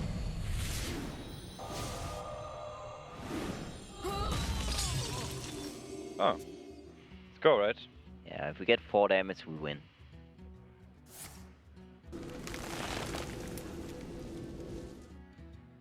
What's is that? 6? That's 3, right? Isn't it 4? It's 4, right? I don't The think hero. so. Just go check. Let's go check. 13. It's that lethal, Yeah, right? yeah, yeah. Power of the Wild, right? Yep. Yeah. Die. Lethal, right? Yeah, of course. I hope so now that we went this far. But yeah, I counted it a lot of times. Yeah.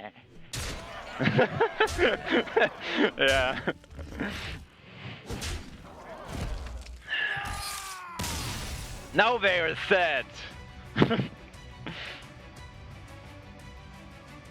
Lexi takes a much needed win, but that was close. If Luminosity was able to stabilize with Reno, that we could have seen a very different game. They're able to pick up the lethal from the Raven Idol, but I like the scrappy plays from Luminosity, but it's not enough. I'm curious about the Blast Crystal first, because in that instance, they need to hit the 4 or they need to hit one of the 5s from it. So if they Blast Crystal first, they have an extra chance to hit the 3-3 in that spot.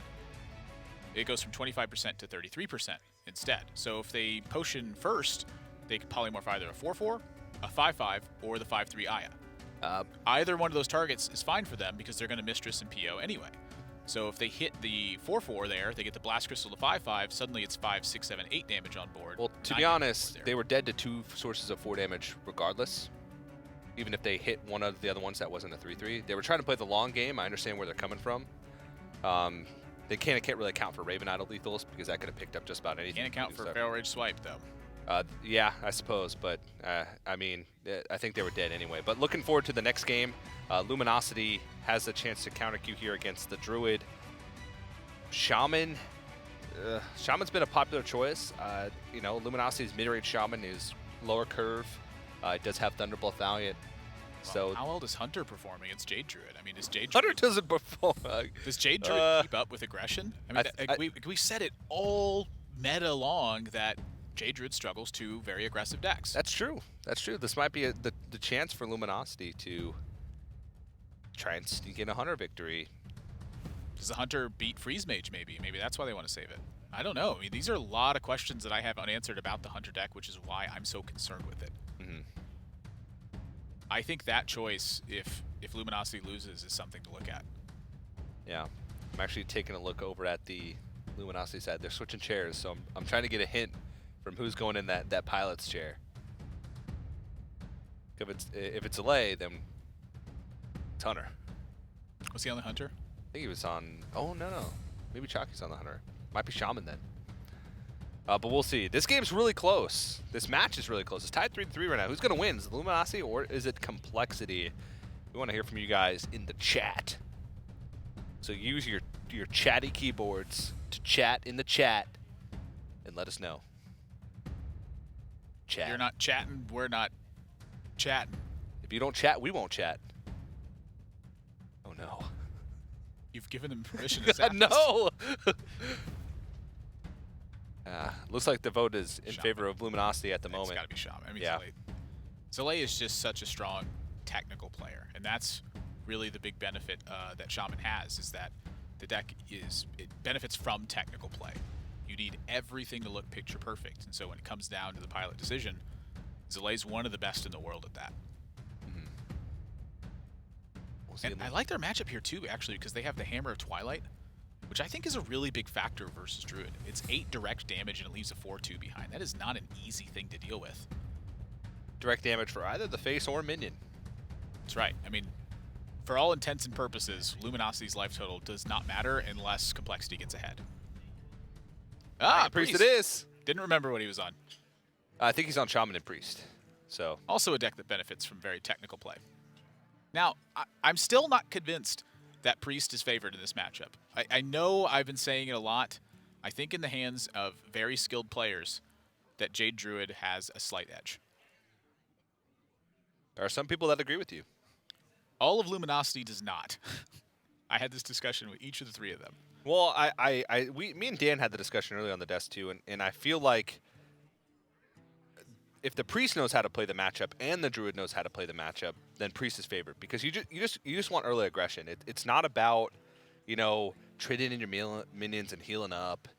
It's about putting as much minions on the board as possible and hitting them in the face. Druid removal does not line up well at all against Priest minions. They deal damage in 4s, they deal damage in 3s, and Priest minions have 6 health. So as long as they get that stuff on the board early and get the ball rolling. Well, speak of getting on the board early. This is about as good as it gets. This is sick. Yeah. Whelp, Worm Rest, Northshire Heal. If Complexity uses Jade Idol or Jade Blossom, it turns into a liability at this point. They're not free to hero power what Luminosity has on board. This is a great start for Luminosity, and Complexity has 0 ramp cards in hand. Now, they do have 3 Jade cards, though. Ramping up the Jade's very important for Complexity in this matchup. One of the ways they lose is they reach turns like Aya Blackpaw, and the Jades are just too small to make an impact. I wonder. Or they get good Jades early on, but don't have the mana or the resources to be able to keep building more. It's true. That's also can be a liability. Luminosity thinking through. One thing I've noticed about Luminosity, looking over at them and sort of hearing them, Chalky's pretty much keeping track of everything. That's what he's best at. Yeah, early on today, they actually wrote down like every single card in all of their decks, and they just cross it off as they play it. And they like write down every card that they play. Let's go ahead and listen into Luminosity. These early game turns from them are pretty fascinating to listen to. I could coin Jade Blossom into a 4. Yeah, it's pretty likely. We juke the coin Wild Growth into Blossom the Drake. They could Wild Growth into a 4. They could Wild Growth into coin 5. Okay, so agent trade. Yeah, I'm just not in a rush. Yeah. Just sit here and think about things.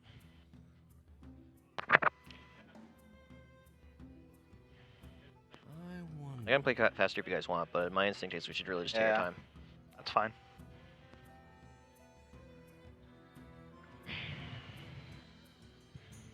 Kind of throws them off too, given that we actually do have a really good curve. Yeah, that's nice, right? They're thinking like we're in the tank. That's the nuts. It's very good. Yeah, we should coin that, right? Yep. Well, this is how you have chance, right? You have a very solid chance of descent, holy moly. I mean, this into that into that. Oh. Yep. These are fast Jades. That was probably the draw we needed, right?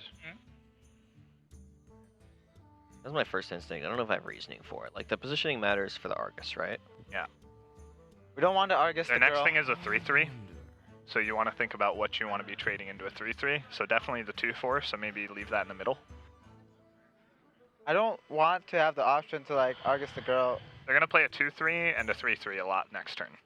Like Okay. that's going to be their turn. I guess we So could. think about how you want to deal with that. You want to Argus both of the little dudes, right? I must consider. A 3-3. The two attack ones. Yeah. Yeah. Not the girl.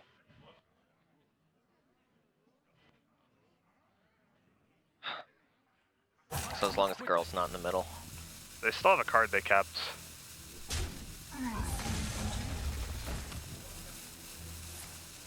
Nice, nice, nice. Answer to Fandral. Yeah. Answer. Luminosity, they're doing some interesting things. I just heard JJ from across the stage go, woohoo! Woohoo! Yeah.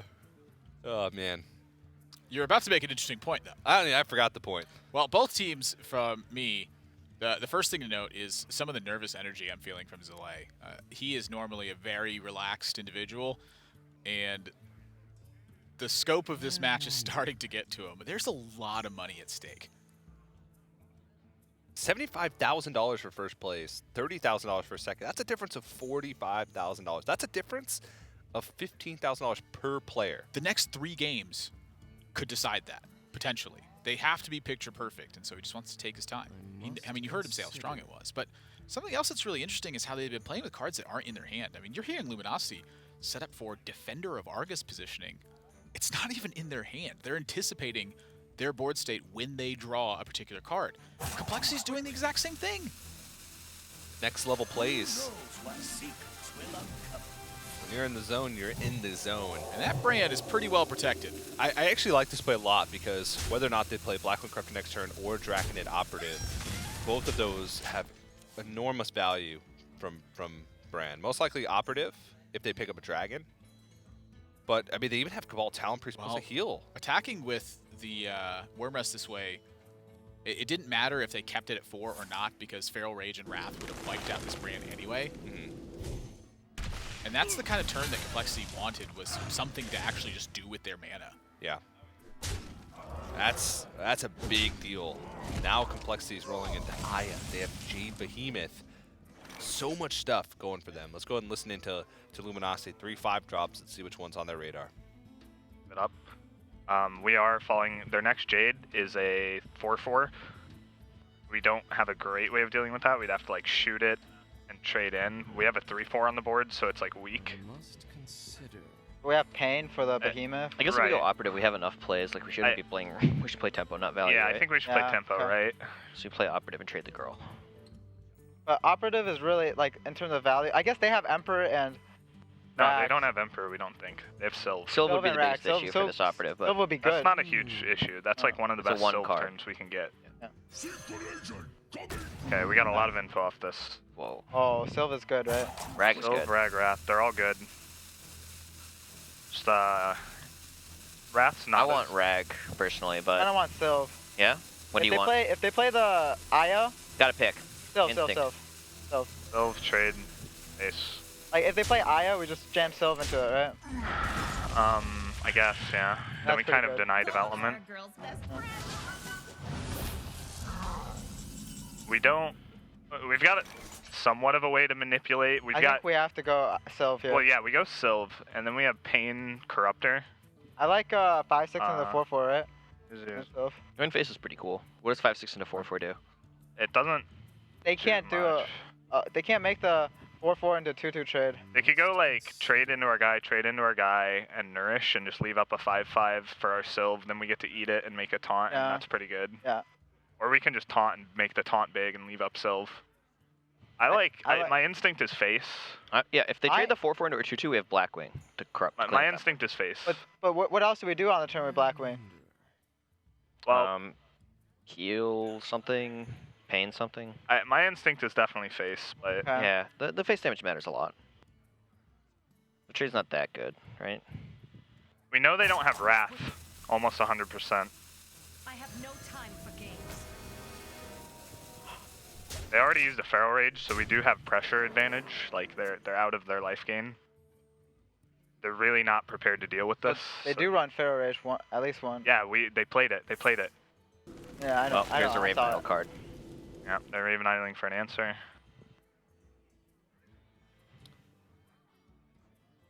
Swagstral Communion. I saw your eyes light up, and I was like, what is he? Did he just spot something brilliant?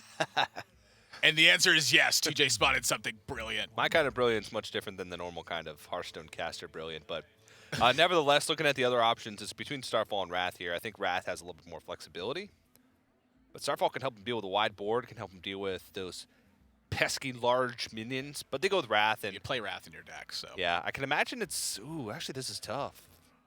This is not a very good position for CompLexity. The Sylvanas is so good versus Druid. Yeah. Look at this. They're just gonna hope that the steal is on the 4/2 instead. The 5/5 gets taken, and CompLexity is now in heaps of trouble. Shadowward Pain, Blackwing Corruptor on the 4/2, and they have 3 5-attack minions on the board. And a Wormrest to protect. This is so bad for CompLexity. They're gonna put him down to 5 health.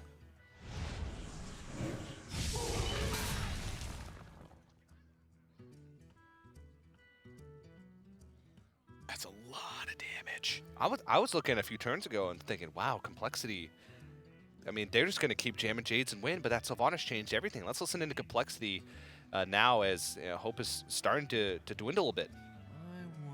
Right? Do they play that? If they make a 5-10, but like, yeah, then they have a 6-1 left, right? Yeah. I don't think we're any better against 5-10. I like the taunt, honestly, the Worm Rest. And you like the Worm Rest Talent Priest? I think so. I think we so. not take value trade? Just go face? Yeah, no value trade for sure. You go face. Are you mocking me? This offsets our next turn, but I think it does the best job at setting up lethal. Okay. We didn't see any wars in their deck. They already used their Feral Rage. They have an idle card though, but You have What are to, we right? trying Yeah, I think to so. get? Like a mulch. Mulch. Yeah. Yeah. Fire Rage, Mulch.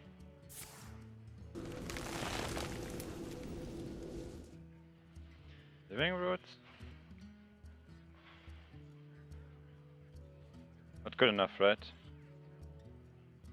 Nope.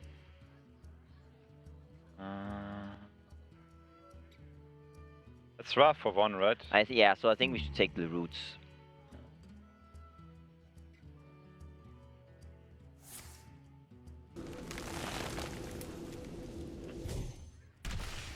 We're dead, right? Yep. Yeah, we did. It's okay. Put it on that one though. Wrap that one. because the 6/6 can hit in, they mulch. I don't know. Nice. Okay, So they go Reno lock. they go Reno Lock. All the jokes about luminosity and nerves and all that stuff, I mean, we joke about it sometimes, but Chalky, that was a sigh of relief. This is real pressure that they're feeling right now. Just look. Yeah. But nevertheless, that's a big deal for Luminosity, being able to take that win. It was looking grim early on. Now, they have to put their faith in Reno Lock versus Priest, and we know that that's, Goot's even showing, that's a nail-biter of a matchup. And they know that there's Shaman and Hunter left for Reno Warlock. This is 4-3 lead for Luminosity. CompLexity is going to have to win 2 games in a row with either Freeze Mage or Reno Warlock if they're going to win the set. One of those 2 decks is going to have to win at least 2 games. If they trade back and forth, Luminosity wins. Yeah. And that's the end of it. So let's look at the sort of the natural progression of things based off of what we've seen as these teams' strategies going throughout. Reno Warlock has been used to counter Dragon Priest. We'll probably see that come out. And then if that Reno Warlock takes a win, do they go with Hunter? Well, that's what they went with last time they wanted to fight against Reno Yeah. Warlock. But how much confidence do you have? They said it earlier in the broadcast. They're 50-50 gamers, TJ. They also said they were Totem Golem gamers, though, as well. So I think either one of the options is fine with them. The thing that's interesting for me to look at is almost every time Luminosity's been in a set, their anchor decks have been very strong one way or the other. Right now they have Dragon Priest, which is fairly weak, Hunter, which I believe is weak, but they have Shaman there. You look at CompLexities, they have Reno Warlock left, very strong. They have Mage, very weak.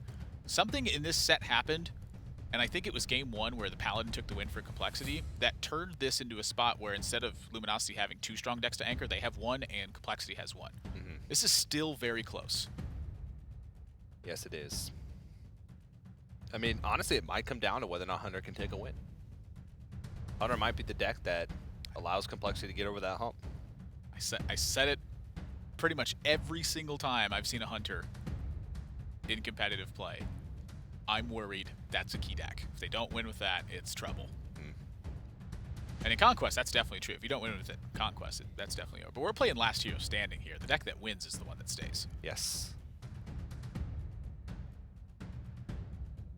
So it looks like Crane is going to be the pilot, which again leads us to believe that this is going to be the Reno Warlock. Crane's just all business. Yeah. Actually, he's the Freeze Mage too, right?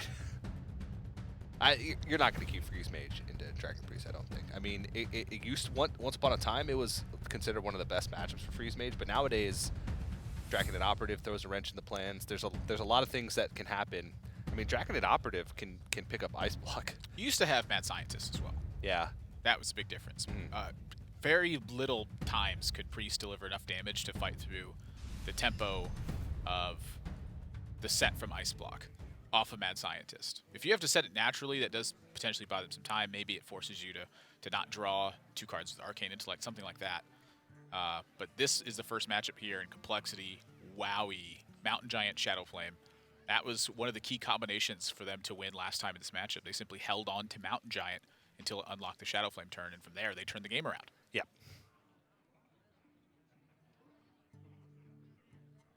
So we'll see. I'm curious what Luminosity keeps in their mulligans here, because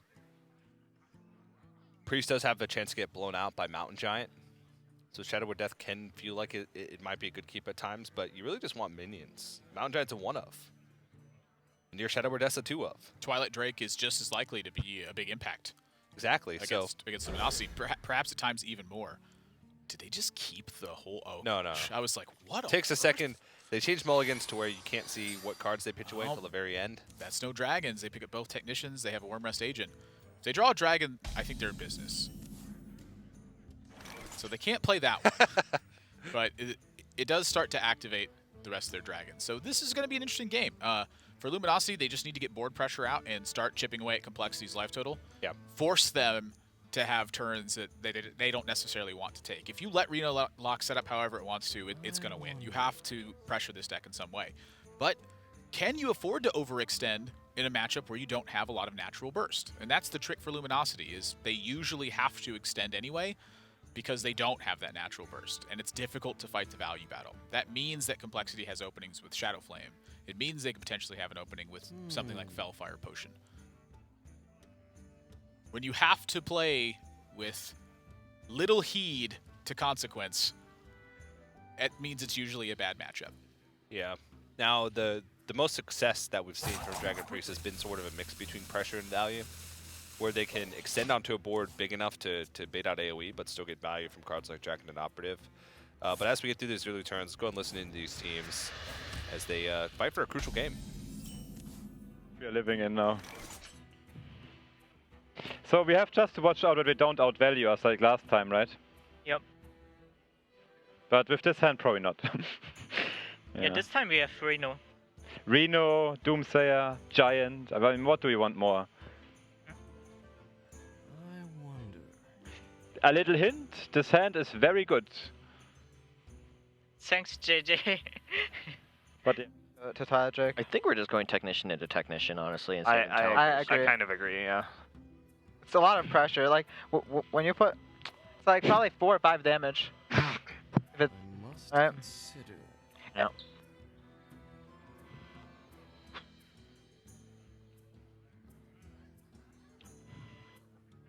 Okay. Point Technician, they don't have the Doomsayer yet, unless they're scared of Argus. We don't know if they have Doomsayer or not. Oh, we have Shadow Word Pain. Yeah. No. Point the 3/5. Yeah.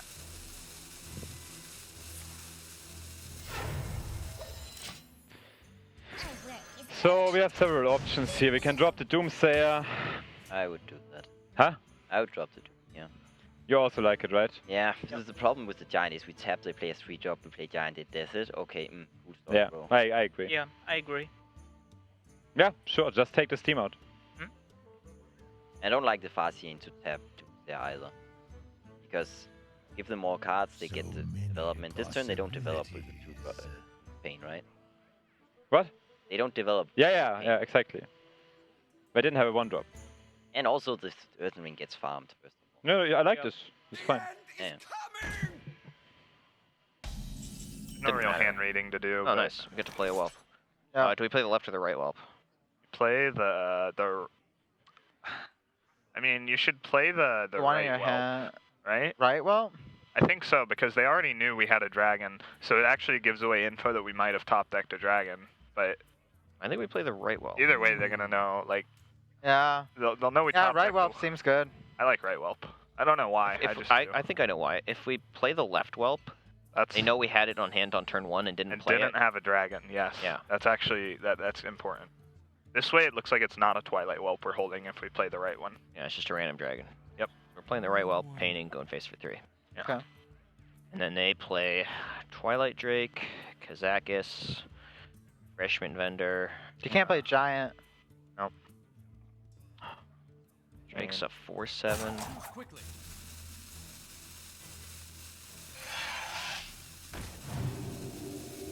I drew it, right? Oh, this one. Yeah, sure. We still just vendor, right? Yeah. I mean, yeah, sure. Yeah. It's always vendor. It's always vendor. Healing Man, as it's known to Heal Man, funnel cake guy. To Frozen. But Luminosity, I mean, you can tell they're thinking through every single possibility, even which Twilight Whelp to play, and they come to the conclusion, the right conclusion, I feel, that hey, they knew that we don't have another dragon in our hand if we play that Twilight Whelp. And because that means we would have had it on turn 1 and didn't play it. Yeah, and that it's little things like that that if you pay close enough attention to really make a difference in matches. CompLexity is starting to speed up their pace of play. And a lot of that is just based on the instincts that they have and the experience that they have playing this deck. I mean, you heard them instantly. Refreshment Vendor every time. Crane even reached for it immediately. He wanted to play it quickly. The teams are treating the pressure of the situation much differently. They have the option, a few options now. Looks like they want to try and... Wow, okay. Pressure. I love it. Well, that's how you play the matchup. I am interested in this because CompLexity does have very little counterplay to this maneuver, and Luminosity does need to get face damage out. But CompLexity, every single turn, they're getting closer to that big Shadow Flame. If they land a big Shadow Flame, this game is going to be over. Luminosity has drawn almost 0 value cards this far. Yeah. And I think Luminosity was trying to set up for a good Holy Nova turn, but the Throwing Farseer is going to put a little bit of a wrench in that plan. Not as much because they can still trade off the board and Holy Nova, but let's go ahead and listen to Luminosity and hear how they're deliberating on this turn. Turn. If we just... We can make like a 2/7. That blocks the stuff on board, but then they get like a better Shadow Flame, potentially. We could like heal the 3/2, trade, and then go face-face. No, I don't like that. I like Holy Nova better than that. If you're developing, I think you go all out and you play 5 mana worth of development. If we play a 2/7. If you play a 2/7, you smork them to 14. Yeah, they don't have a clear on board. You've got a bunch of stuff that's resilient. It's like PO Shadow Flame, right? Maybe you force the Reno then. I kind of like that a lot. I really don't like him playing Emperor. Really don't. Well, he can't Emperor. 2/7's good. We're going for the 2/7. If we Nova, they can Emperor.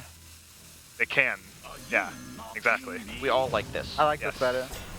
It's like we're playing specifically. It's a high-risk play, and we need that. We're playing specifically into one thing, a 2-card combo. Any trading here? No. No, right? No.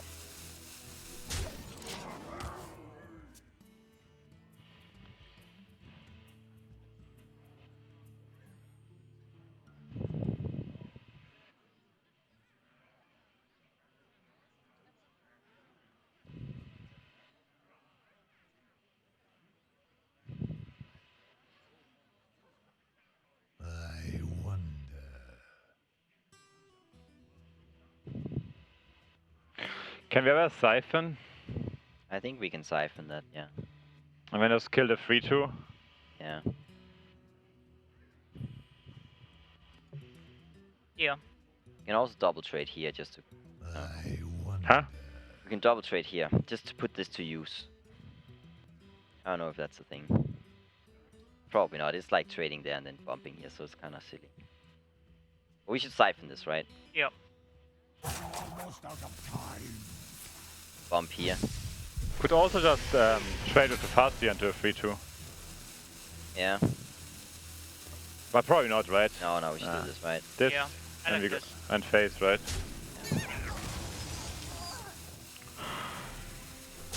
So, that's a 4/4, which isn't even that bad. But I think we want to Guardian like heal maybe. Guardian because yeah, Guardian trade, heal. Is there a world where we ever don't trade? Why is Guardian better than Drake? There's a world we don't trade. It blocks his guy. It's more resilient to AoE. We get rid of like. Oh, we're not double trading?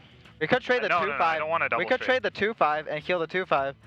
Yeah, that would be what we do. We trade the 2/5, we heal the 2/5, and we play a 4, and then we go face, put him to 11. We rep the lethal again. Yeah. We want to play around Abyssal, and we do that with that play. Yeah. We're playing around Nether. That's the play I like the best. 17. Yeah. So it's Drake or Guardian though is a big question. I think Drake because it gets smaller in the future. Okay. We don't need the Guardian taunt here, do we? Okay. Like they can't coin Nether, right? Because they don't have it. No, they can't. This here, heal it. Yeah. Face. Abyssal Enforcer. Face. I really like the way Luminosity's playing this. Now, it's still a question mark whether or not they'll be able to find a win because Reno Jackson is in the hand. And the power of only picked up, that allows them to just clear the board. Wow. I mean, that might just be it. Is a huge draw right now. I'm curious if they don't pick up this PO, if they ever would even risk Dark Peddler at this point. I mean, they're at 11. And the Reno Jackson here, there's quite a bit of post-Reno Jackson damage available. But, again, Luminosity, they just don't have burst. Like, I think even without the PO, they probably get there this game. With the PO Shadow Flame, this is about as close to over as it gets, I think. Yeah. They have Reno Jackson in hand. CompLexity is going to heal the full afterwards. I mean, this game is just showcasing exactly why the Reno Warlocks favor. It's because even though Luminosity had a blistering start and their game plan was solid, putting the pressure on, playing around every possible scenario, taking slight risks with face damage, they still, you know, 1 card, 2 cards. I must consider. Yeah, they're done. An important thing to note is that Luminosity didn't find a Netherspite Historian, they didn't find an Azure Drake, and they didn't find a Draconid Operative. Those are fairly key cards in the matchup. You need to be able to pressure, but you also need to find some backup. Yeah. They didn't draw any of that, and at this point, if they're going to hope to draw the right cards and get value to win, that's just not going to work. I think their hand is forced. They have to go all in here, and that's going to fail. Yeah.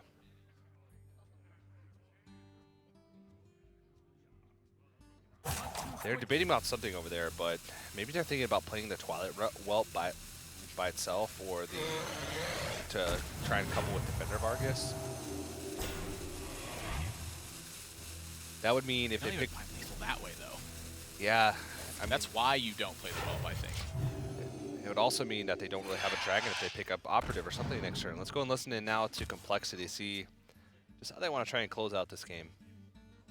Like Greg in the hand or whatever. Yeah, yeah. Sure.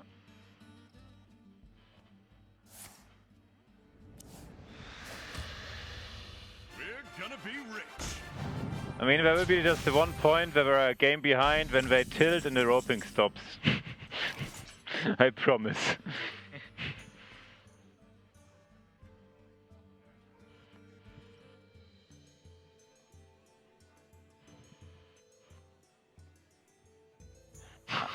I don't think so. We could go like. We need to hit Girl Nova, right? Yeah. So like we needed to have extra health.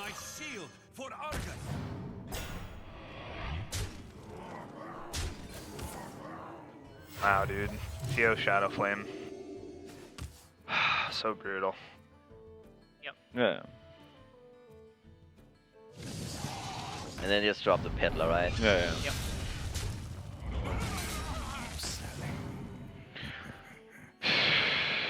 Relic Quarry Seeker, Blood Imp, whatever, I mean. Everything but Flame Imp. Ah, it doesn't Let's matter. just play Flame Imp. Yeah, You can play it with direction. Yeah, yeah. Oh, yeah, the combo. Yeah, actually, yeah. You will not play Jiraxis, right? Why not? Nefarian? Stop with your Nefarian. Yeah, yeah, good to have a Nefarian. Dude, that's the only way you can lose. You have like How trauma else from do you lose? Nefarian. Please explain. Yeah. Yeah, I mean, we shouldn't play. I don't know. Because it's super unlikely we can go Nether Spite Dragon, and we don't have much time to do it, so they might just get greedy and do it. I don't know. They also have to show cards to win. Obviously, they get the. Yeah, it's pretty much game over. Yeah. I don't know. Holy Nova Shadow Word Pain, maybe. They're just going through the motions now. They know they don't really have a chance. That's going to be double 8-8s on board. They got Rag to follow it up. They got Leroy in their hand for burst. This one got shut down at the PO Shadow Flame. Yeah. The Great Wall of Reno. If one team's game plan is only Smork, that typically means the other team's game plan is strictly value. Blow up everything. All right, CompLexity ties up the series once again. It's been back and forth. That seems to be how CompLexity plays a lot of their matches. They've had 2 6-5 matches in just the grand finals alone. And throughout the regular season of Trinity Series, they finished with a pretty good record, but they had a pretty close to 50% win rate, which just indicates that all their series go the distance. And this one doesn't seem like it's going to be any different. Well, it's a big facet of building a last hero standing lineup, is you want to have a lineup that will win game 1 very often, and then you just simply counter all of your opponent's decks in a row. If it goes 6 games to 5, that doesn't matter. What matters is you win the set. Well, taking a look at Luminosity now, it's on them. It's between Shaman and Hunter, and I'm feeling the Hunter. I don't know about you, Admirable, but I'm actually really excited because this Hunter is a little bit different from what we've seen in the regular season. This is the first time we've seen, or maybe the second time, we've seen an aggressively themed Hunter in Trinity Series. And Just all out try to kill. Yeah, but they do have Tundra Rhino, and they do have Savannah Jaime. So it's bizarre. It's sort of like a hybrid Hunter from back in the day. So that's what it really reminds me of, honestly. It tries to get something on board, step up the curve, start plowing down stuff, use steady shot to finish. It's a weak plan right now. It's about finding the right situations for it, though. Against a Reno Jackson deck, if there's no Reno Jackson, you will very often win in the face of that. Against Freeze Mage, you have a lot of early pressure that Freeze Mage doesn't handle that well. They need to spend their early turns drawing cards, not spend their early turns just answering 1/1s and 2/2s. They can do that, but then maybe they lose a foothold in the middle of the stage when a Savannah Jaime hits. And then they're always under the pressure of steady shot. So these two matchups, they're winnable with Hunter. Just how winnable are they? I mean, I'm giving them 53-ish%, maybe. Oh, it's oddly specific, but Luminosity must have had a plan in their mind when not only they built this Hunter, but when they chose to use it today in the match. So they had to have a specific matchup in mind. Was it Reno Warlock? Judging by their choices for what decks they wanted to counter other things, it seems like it was Reno Warlock. And I agree. The Savannah Jaime plus Tundra Rhino combination leads me to believe it. But Admirable, it's a sentimental moment for me because it's time for the final Trinity Series segment of TJ's Turbo Trinity Titillating Tumultuous Tidbits. In Comic Sans. In Comic Sans, true TJ fashion. Let's go ahead and look over. Warrior, there's just a little bit of ban statistics. Warrior has been banned 46 times, has 17 wins. Rogue 43 and 26. Shaman 36 and 29. Those have been sort of the go-to bans for a lot of the season. One cool statistic to look at, though, is Druid. Only banned twice, but has 50 wins. Now, granted, that is because, you know, if you don't have a lot of bans, you're going to have more wins. But look at the totals of them all. And the total number of bans and the total number of wins is how you get sort of the success rate of a deck in the Trinity Series. The thing to me I'm looking at is that Paladin been banned one time, 28 wins. The difference between Druid and Paladin, massive. I think Paladin's bad, personally. Yeah, it hasn't really taken much wins despite only being banned once, which is kind of crazy. You see the difference between Druid and Paladin. But again, another statistic down in the cash is up. It's at 463 times, and we haven't won a damn thing. What? They're just rubbing it in. I mean, look, granted, we miss Lethal. Thinking about a lot of different things here, but yeah, missing Lethal has cost us, unfortunately, a lot of games. A lot. Yeah. Feels bad, man. The last one. The last Trinity Tidbits of the season. That's also sad. It's pretty sad. But we got some more statistics for you guys. Take a look at the top class wins for each of these guys. The Paladin doesn't have much wins on the season, as we saw, but CompLexity's got a large majority of them. Yeah, you know, like half. Yeah, almost half. And then G2, who's not even here, has the other half. They have the lion's share. Yeah. I believe, anyway. G2 did put up a lot of wins with Paladin, though. Honestly, I'm curious how much that influenced them, because in the last week, they banned the opposing Paladin. Like, did they just perform so well with the deck that they just thought it was that good? Maybe. Because nobody else did well with it except for CompLexity. And outside of that, I don't even know. It might have fit their specific strategy, but Notably in Luminosity there, they have a good spread of wins across the board. Their classes, their top 3 classes include Shaman, which is still remaining for them as a deck in this series. So that could be one of the decks that's going to lead them to a victory moving forward. But moving on to potential game number 9 here. Not a potential game number. It is a game number 9. Yeah, it's tied 4 apiece. Don't get me wrong. The game number 9 is happening. It's potentially game number 9 here, and there's even potentially game number 10. Potentially game number 11 as well. That's the one potential. Potentially. Like if a meteor or an earthquake happened and it just opened up a chasm to the center of the universe, game number 9 may not happen then. Yeah. Something's shaking. I was moving in my chair. But looking at the game number 9, which is happening. I gotta believe this is Hunter. Like what world do you have Hunter in your deck, an aggressive Hunter, Reno Warlock's the opposing deck, and you don't play it? Apparently it's this one. They have 0 faith in their own Hunter. They're like, oh, geez, we're just gonna lose with it. Just try to get 2 a Shaman. But to be honest, Shaman doesn't really have a good matchup against Freeze Mage, which is the last deck of Complexity. That's a very good point that you make. I think mid-range Shaman is awfully poor versus Freeze Mage. And as a result of that, Luminosity has chosen to go with Shaman, try to get this win here, and then anchor it with Hunter. What a season that would be to end Trinity Series on a Hunter win, the least played class by far. The honorary Hunter bow is ready, Admirable. I've had it by my side. See what I did there? Like an animal companion? Yeah. By my side the entire day today and yesterday. Oh, it says by my side when you play it. I forgot about that. I think it says to my side. To my side. But by my side is like the animal companion motto that I just made up right now. But it's the gist of it that matters. Sure, yeah. Not the greatest of opening hands for Luminosity. But let us know in chat, who do you guys think is favorite, Warlock or Shaman? I'm leaning towards Warlock. Most people would be. But I know we got some Shaman lovers, some filthy Shaman lovers in the Twitch chat. Yeah, so everybody in Twitch chat loves Shaman. If you're out there, show your colors, because now, we don't discriminate here. Shaman has changed a great deal since the nerfs. Spirit Claws got moved up to 2 mana.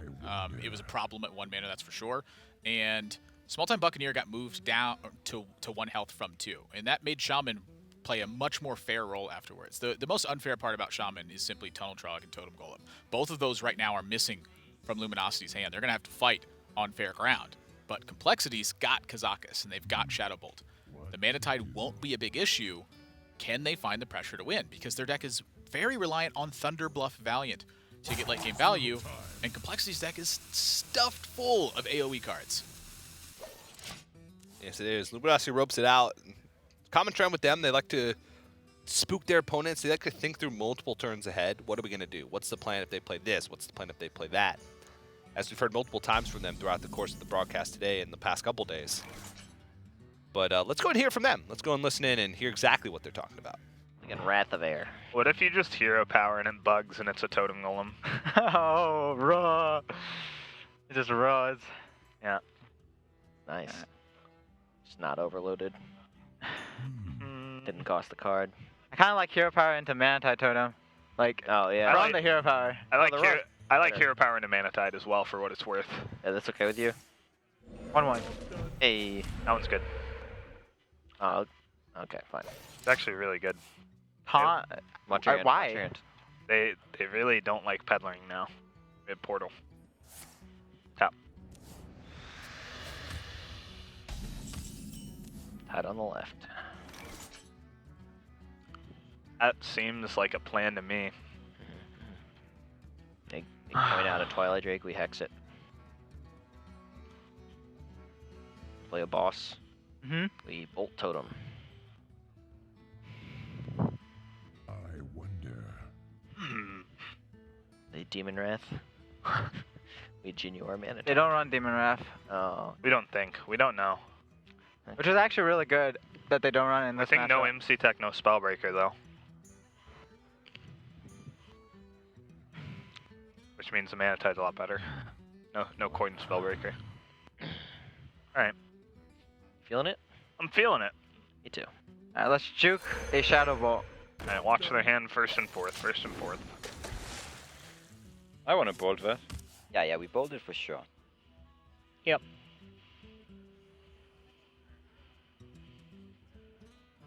gold, and then we can go giant and go coin emperor. It's just the play. Yep. And what do Wei do here?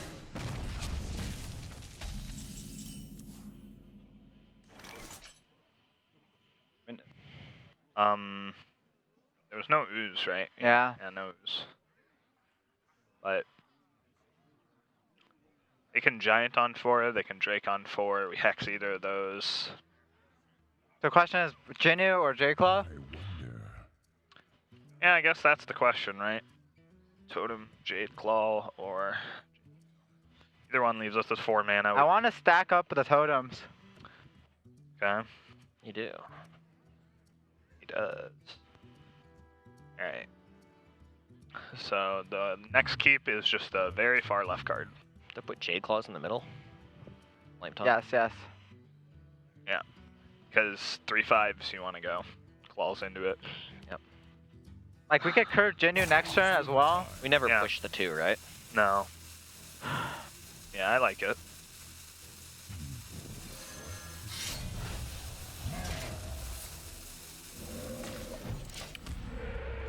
Think it through every single turn to its fullest extent. Planning ahead seems to be Luminosity's thing. This is a weird position too.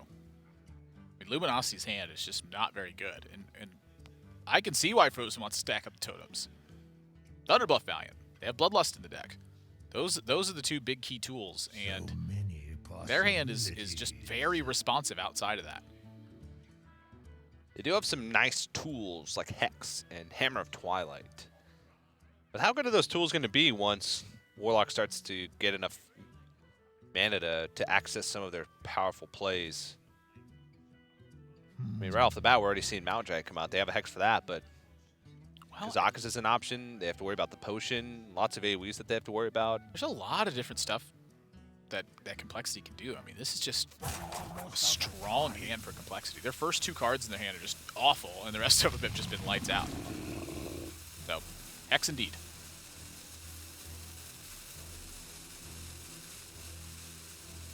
Ooh, are they going to coin Mortal Coil? Well, that gives Luminosity some info, if that's a genuine thought process. I think they're probably going to look to coin Emperor Thor's hand. Ooh, that's an interesting draw. They can actually kill without Hex. Yeah. They take 8. What does that damage mean to Luminosity? They have genuine hand. It's going to be hard to find a turn for that card. Let's listen to Luminosity, hear what they're thinking about. Yeah, it's a big deal. It's good Hex. Hold on, so Shadow Bolt 3. The annoying thing is, what do we do on turn 6? Totem, we kill a thing. Yeah. We just kill whatever he plays. So on 6 we totem Jade Lightning? Yeah. Probably. We have 7 we want a board. Valiant on 7. Yeah. Yep. We might have to bolt, but you never know. Okay. So I'm gonna Hex trade the 1/1. Yeah.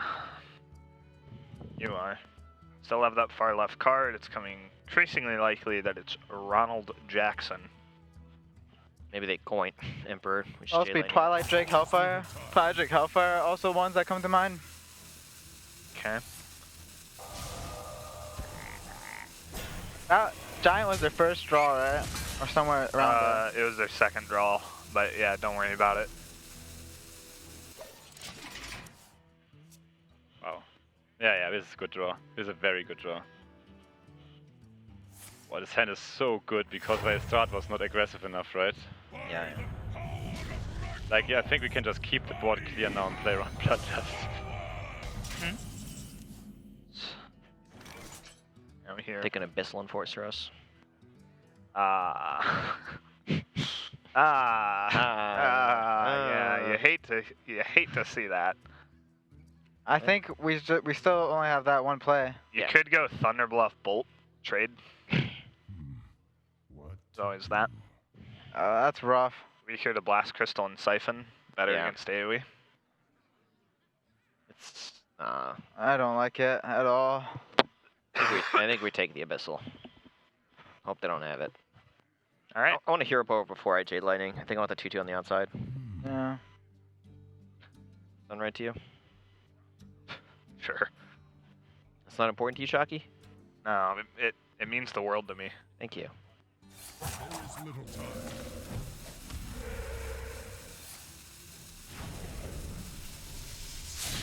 It's not necessary, right? I just don't think it's necessary, yeah. So like, how much do they get? How much is Bloodlust here? 15, 16, 17, 18, 19, 21. You can just coil also one. Yeah. Well. What do they even do if you Hellfire here? I mean, they can even just Thunder Bluff Hero Power, right? I think we should go with the Brand this turn. I think it's fine. You can Brand Kazakus for 1. If you get a 2 damage, it's fine, right? Brand Kazakus for 1 and then for 5. Yeah. Yeah. Yep. Who knows what secrets will uncover? So you like the 1, right? Yeah. 2 damage to all. 1, yeah. This one, right? Yep. Buff. Yeah. Very good. The 5. Yeah. And now we just. Yeah. 5. That's resurrect, yeah. And 2 random demons, or it's one of these 2. No, transform, right? Huh? I think transform. Yeah, I think also transform. Yeah, now we just this. We just this, right? We just play that, sure. Yeah. That totally wrecks him. Are you kidding me? Yeah, I'm just thinking if we want to cycle the coil. I don't. Zamikos is ready for action. I mean, look at this. It's so beautiful. Yeah. Yeah. Everybody knows that. Lightning totem bolt. That's what I see, I think. It's never storm, right? Yeah. I mean, You want Jade Lightning Bolt. If we get spell power, And we might. hero power. We can hero power first. We had Spell Power, we might Storm. Yeah. Yeah. You Storm can't Valiant next turn. Oh, wow. Man, F that potion. I wonder.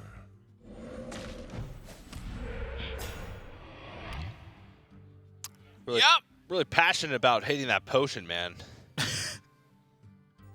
Kazakis can get the best of us, man. He can do some nasty stuff. Yeah.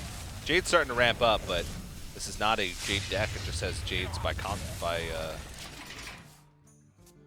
coincidence. What am I even trying? Coincidence. Yeah. It's a consequence. I mean, it's deliberate. They just have Jade's by Consecrate. It's just not the focus of their deck. Yeah, there you go. Ragnaros hits the board, and honestly, I am a little bit confused by the Resurrect option from CompLexity because they have a couple of weak minions in there. They've seen 1 Hex already. This is now a 2nd Hex that they're going to see, and that means the Resurrect is awfully weak at that point. Yes. Luminosity cannot afford to let Ragnaros stick around for a turn at all. Now, it is pretty exceptionally weak against Shaman, but they need all of their threats to connect at some point. If they simply risk the Jinyu Water Speaker hoping that Ragnaros connects with totems, that weakens the Thunder Bluff Valiant, and it also can just nail the Jinyu Water Speaker and hit Jin. They're going to have to take care of this at some point, and their hand doesn't have the damage to do it otherwise. Can Luminosity play like a... Can they play the long game here? What to do? I mean, they really haven't drawn any cards, so right now they are playing a long game, but the whole purpose of that long game is just to find a window of opportunity. As far as killing everything goes, that's not a realistic feature. There are too many threats. Now, the Kazakus is out of the picture, though, and so CompLexity, if they get a poor res, that's a possibility for them to not succeed in that spot. And with 2 frogs in the pool, it's more and more likely. But it seems like CompLexity has a little bit of advantage at this point. Let's know in chat, guys. Type Luminosity or CompLexity. Who do you guys think is going to win? I would say a significant advantage. They've drawn so many cards. They nullified the Mana Tide right away. They got great value off their first Kazakus, which was only a 1-cost potion. Life tapping, not under pressure. I mean, what's really happened to them? Nothing. Got a couple guys hexed. Yeah. And Luminosity didn't draw any of their early game cards, which means that there's still 2 Tunnel Shrogs, there's still 2 Totem Golems, there's still at least 1 copy of Maelstrom Portal. Which means that their draws for the rest of the game are going to be pretty below average. Feral Spirits. There's Hellfire and Abyssal Enforcer in CompLexity's hand. Just nothing matches up very well. Yeah. Almost out of time. Yeah. How much value can they buy? It is a good question, though. I am curious. Corruption has a lot of good uses sometimes. Especially against Shaman. You can just throw it on a pesky minion. But actually, Malchazar's Imp, that's pretty interesting to me. Yeah, this is where CompLexity will start their nominal assault onto the board. How dare you? At this point, they're just trying to expend minions to get any value. And if they can use all of their poor cards to have Luminosity expend their resources dealing with it, that's a nightmare for Luminosity. They could play Azure Drake Lightning Storm here and clear the board. I honestly think I'd rather see them Blood Mage. Blood Mage, Lightning Storm, and Totem? Yeah, I mean, the whole game they've been focusing on totems. They need to get Thunderbluff Valiant to get value at some point. I mean, both draw a card. Well, there's also that option. Whoa! Which that's a little Blood bit better. Mage Thalnos Maelstrom Portal is insane. Well, just the portal and the claws alone, that'll allow them to totem. So what's the bigger question here? Is it because they're gonna they're gonna have to use their Jade Claws anyway. Never mind. So it's definitely totem here instead. Oh yeah. Well, I don't, there was some merit to cycling there, but with Thunderbluff Valiant next turn, that could be a big deal. And Possessed Villager is a resilient one mana minion that'll live through Hellfire. Won't live through the Mortal Coil though. Unfortunately not. But then the Azure Drake survives. So let's go and listen to CompLexity, see how they want to handle this turn. I would like to contest. Yeah, I would like to play Imp as well. You also get the coil. Let's see first what we get out of coil, right? Yeah.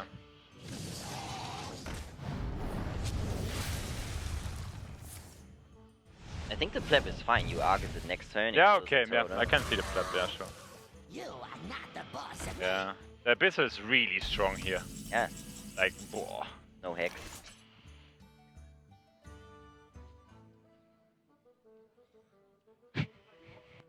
Flame Tongue, Swing, Totem. Well, it'd be Totem, Flame Tongue, Swing, Thalnos Storm, right? No. Like he's saying swing with the Hammer of Twilight. Ignore the 1/3. That seems fine to me. Like we want to get a better Storm, I think. Yeah. Flame Tongue's annoying for them. We'll have 2 totems out for the Thunderbluff. I really don't like storming here. Okay. what to do. Yeah, using Hammer's great. Yeah. They play combo, right? They do. Yes. So we could be dead. They have 2 reduced cards.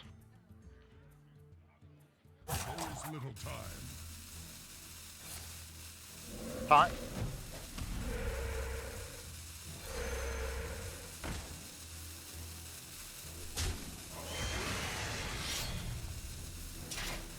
Job done.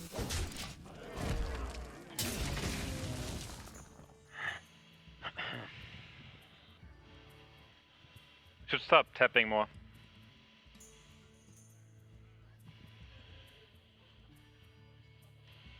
I mean, can we not just tap and then play Gangwars Argus? Yeah, I was also thinking about that. We should, right? We should start tapping more again. We also have Reno in there. I mean, let's go. Gangbus Argus. Good, right? Yeah, and kill the totem. The spell power, yeah. Yep. My shield for Argus. They're also getting low in life. I mean, Storm, right? You would want to hit first. I think we play the Jinyu as well. So spell power, Storm, Jinyu. Yeah. No totem. So if we hit the 3/5, Valiant, But it puts us Inspire, to 20 Storm. where we still died to. That's fine though. We can't worry about Let's that. roll with the now. Valiant Storm. Hit the 3/5, Valiant, Inspire, Storm. Because we don't want to waste our value on a yeah. I don't know. Okay, so what like- do you want to do this turn? Well, we're gonna get a 4/2 off the thing, so it's like a perfect nether for them if we or a potion. Okay. So you want to weapon the 3/5. Yeah. 0 spell power. No. I want to totem first, right? Wait, why are we toteming? Okay, what are you We're doing? gonna play Jinyu. We wanna high roll the Argus for sure. Okay, so what's the turn? Thalnos, We don't- Storm, like you Weapon hit, first. yeah, weapon every time. I think we Thalnos, Storm, Jinyu. Yeah. Okay.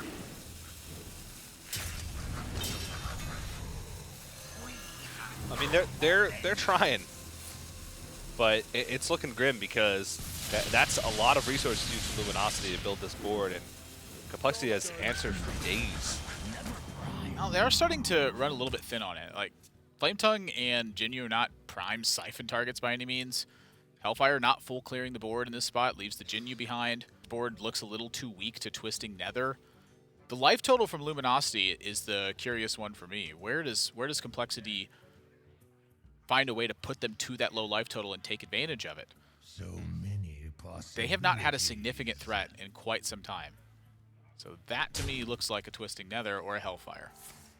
And that's where the potion comes in. But the potion, mind you, there's 2 frogs, there's 2 imps. Not the strongest reses, but not weak by any means. Yeah. I mean, they're really just trying to piece together enough damage. Because they're actually getting close to this ending. And they've seen the Jinyu. Is it time for Luminosity to go in with the Thunder Bluff? But well, they were hoping to probably get this Thunder Bluff on an empty board after a Nether. This is a strong turn, I think, for Luminosity as well, is the Feral Spirit and Flame Tongue. That would actually shut down the combat from the opposing side fairly effectively. And at that point, put them up too. And at that point, there's no Hellfire, there's no Abyssal Enforcer. Shadow Flame is the last remaining card that can deal AoE damage. Twisting Nether will hit CompLexity's own board as well. So one of the worst times to use big board sweeps is when you have your own stuff on the table. Yeah. Makes it a lot closer. I'm actually surprised that Luminosity has kept the value this close. Yeah.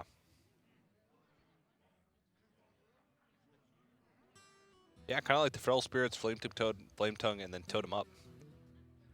Also puts 2 more totems on the board this turn, so next turn, if it wasn't cleared, you could go with Thunderbolt Valiant. I feel like at this point, they're waiting for Twisting before that Thunderbolt Valiant comes out. Oh, I think that's definitely what they're waiting for. And they may not have an opportunity to wait too much longer, but look at this. They're even going to add the Jade Claws and try to sweeten the deal. Yeah, I think they want to force it. They want to say, if you have Nether, you're using it right now. But now there's Blast Crystal, Siphon, and Twisting Nether in CompLexity's hand. So even if they want to burn it here, they have plenty of options. Let's listen to CompLexity, hear what their game plan is.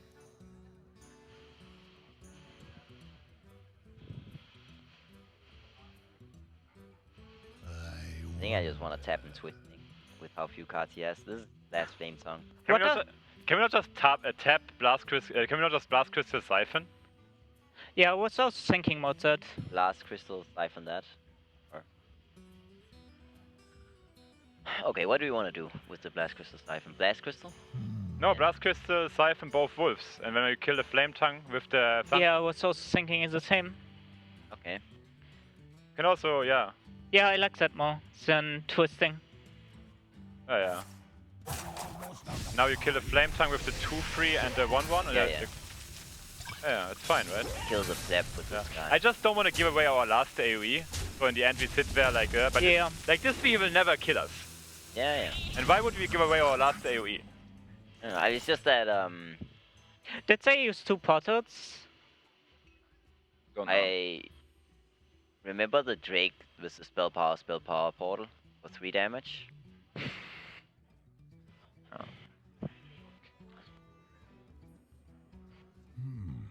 So their spot removal's gone. There's another. Yeah, I mean we're very likely dead here, but like that's probably what they were trying to set up.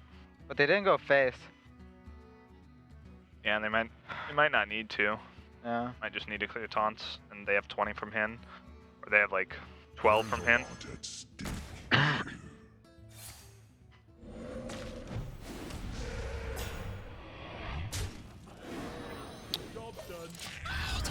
Big expenditure to take care of the board, and now with no hard removal left, I think CompLexity has to...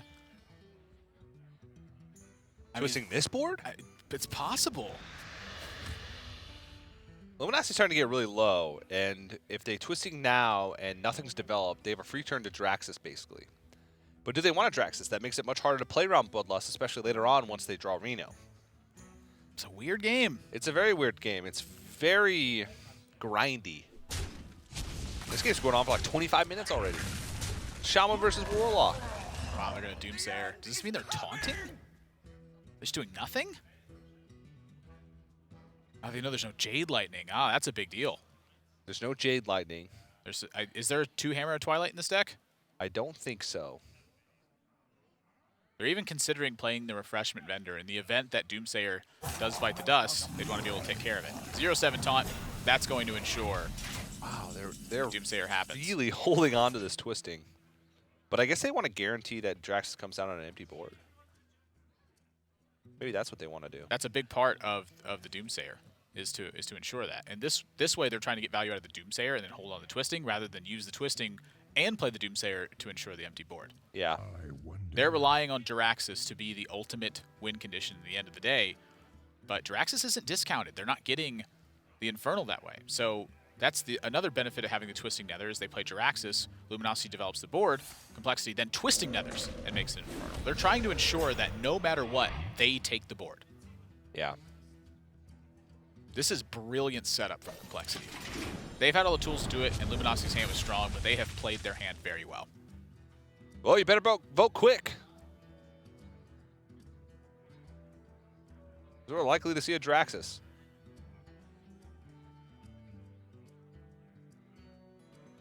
If it's not Jiraxxus now, it's just never. You face Jiraxxus. Well, 50 of you were wrong. Congratulations. I mean, you're still saying, yeah, they're going to shoot. You're still saying they're not going to. Oh, man, Tunnel Trial. This is what we were talking about. When you have a rough early game draw, it just means that your late game draw is going to be rough, too, because all those early game draws that you wish you had are still stuck in your deck. The big difference is having the check to the Mana Tide. If CompLexity didn't have the check to the Mana Tide, I think this game would have been very different. Yeah. Having the check to it, though, put them in such a prime position to take it. Think from below, Tuttle Trog, everything on the board for Luminosity. And that's going to be likely a big see you later. Yeah, they can Twisting here, develop the 6/6, and then they're home free. Have lethal set up for next turn. Easy lethal. I mean, they have Leroy PO. And Luminosity with Bloodlust stuck dead in their hand. Looks like they're going to have to rely on Hunter Admirable to get him through. Ah! No, it's not good. They need 2 games in a row with Reno Warlock for CompLexity. And we said it early in the series. When they fell behind, they needed to find 2 wins in a row with one of their decks. Reno Warlock comes through. Now they're on match point. Not for just the match, for the entire Trinity series. They're on final point. CompLexity with a win in this next game would become the Trinity Series champions. And guess what deck is left for Luminosity? It's Hunter. I don't know, man. I don't know if that's the greatest thing that I'd have in my mind as an ace deck. But Luminosity, they left it up. They have a plan. They have faith in their Hunter deck. It's got to take 2 wins in a row. It's got to beat Reno Warlock. It's got to beat Freeze Mage. It's been like 7 weeks since we've seen Hunter take 2 wins in a row on Trinity Series. It has been a long time. But this is the man himself on Hunter. This is the Smork myth himself. This is the guy who innovated the aggressive Hunter decks in the beginning. Big Sock Chalk. He built them all. Yeah. I remember during the Undertaker era, in mirror matches against me, Chalky had an 80% win rate with the exact same lists. Against other players, he had close to an 80% win rate. This guy understands the deck. I don't really know what it is. He just gets it. This is his secret plan. Is Team Luminosity's secret plan enough to win? This is a pretty loaded question here for you guys in the Twitch chat. Who will win the Trinity Series? Not just this match, but I guess this match wins the Trinity Series. But there's greater things at stake here than just a match win. It's a title. It's a title. It's $75,000 for your team. I mean, also it's been a long time since we've had a team league. A lot of these teams, in the last couple team leagues haven't even been together. They weren't even signed by these specific teams. So this would be bragging rights for your organization as well. I mean, look at CompLexity. They have a pretty stacked roster of players across the board. I mean, they have a lot of different players, and they fielded these 3 for this tournament specifically. And Super JJ has had a lot of success in the past year. He was probably one of my players of the year for 2016. I definitely think so. I think JJ just improved so much over the last year and a half as a player as well. He used to be very emotional, and tough losses would really bring him down. And since then, he's found other ways to relieve that tension and disperse that anger that could be there at times. He's level-headed. He's very quality. Let's listen to Luminosity as Hunter is their game plan. I mean, I think if we don't keep tracking, we keep Cavaldi or Direwolf. Honestly, Cavaldi or Direwolf is reasonable. I mean, it's like it makes your camel worse. The other play is you go tracking on one, fishing for camel.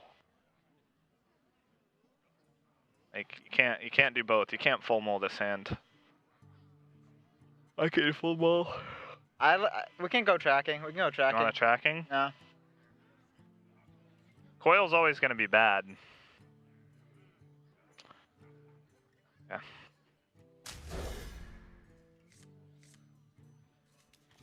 Full mull. Alright. Tracking for a 2. We can think about it for a bit. But...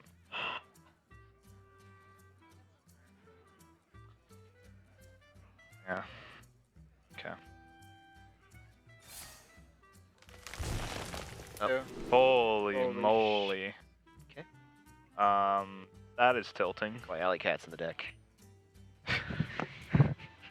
Alright. So, rip Cavaldiers. Hello, kindly grandmother. Finally. Grandma. Oh man. So we're taking it, right? Yeah.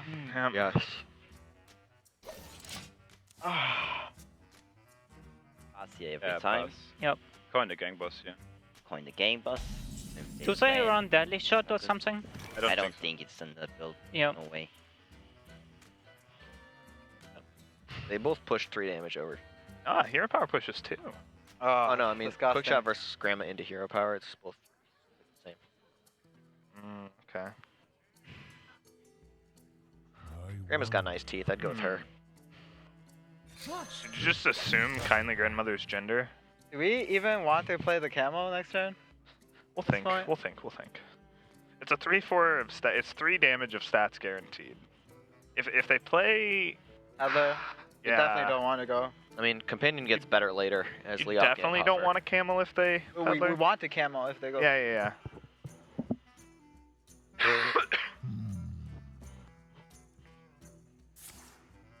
Coin imp gang. Oh.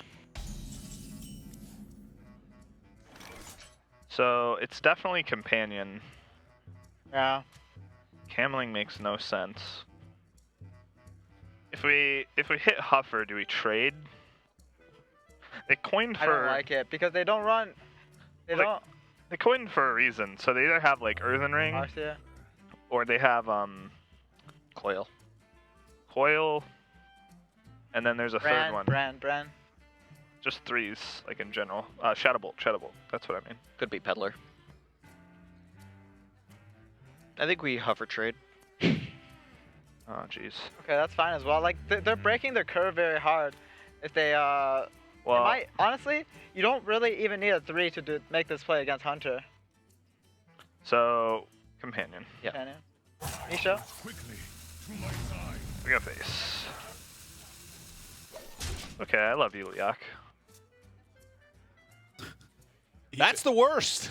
Even in despair. I love you, Leok. But that is the worst. It's pretty bad. What was really bad was the worst possible tracking.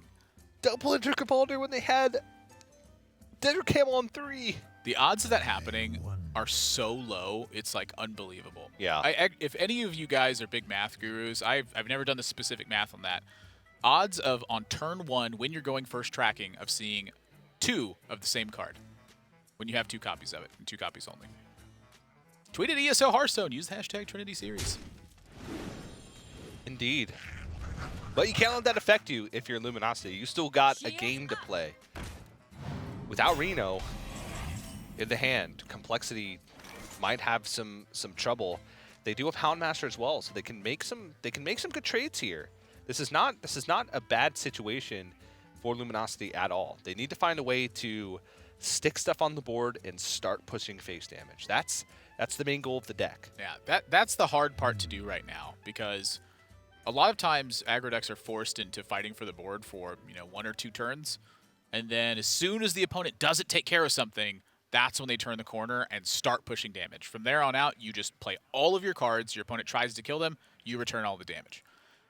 Here, CompLexity with Imp Gang Boss and Sun Fury Protector has a very strong way to fight for the board. That means Luminosity is going to have to fight a little bit longer than they wanted to, and that's why I think they're eyeing a different play here. Hellfire is some good. Hellfire's good, but it damages them. They sacrifice their own board. And Luminosity has the reload. They have Desert Camel plus Huge Toad, which actually puts a lot of power on the board. It does. Do we see Mistress of Mixtures in CompLexity's deck then? I don't think so. But let's go and listen into CompLexity and see how they're talking through this turn. Yeah, it saves us HP. If you Hellfire, I don't think it's a then good they Hellfire. play a minion, right? Yeah, I would like to PO. I Yeah. like it.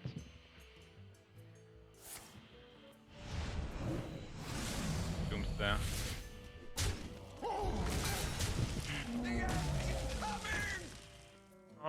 They're setting up for a 5. The only 5 is oh, we just Leroy him, right? We could bow hero power. Bow hero power is a little better, I think. Yeah, I think so too. And we don't hit. There's no need to, right? It's like the only 5 they really set up into is the 4/5 taunt. And we could go like quick shot, 2-drop hero power, something like that. Yeah, we never want to clear Doomsayer, right? Never. Never. Like we could quick shot the 2/1. You never want to clear Doomsayer? Well, that's what I'm thinking about. Do we want to? I'm okay with it. You're okay with it? So what's his turn 5? His turn 5 is just a conglomeration of interesting cards, right? Like But he's down so many of his early game minions that like it's hard for him to squeeze out 2 minions. So it's really hard. I kind of like Smork with our hand. I kind of like playing for board. How does he deal with the 4/3 if we just bow hero power? I don't know. You know what? Good call.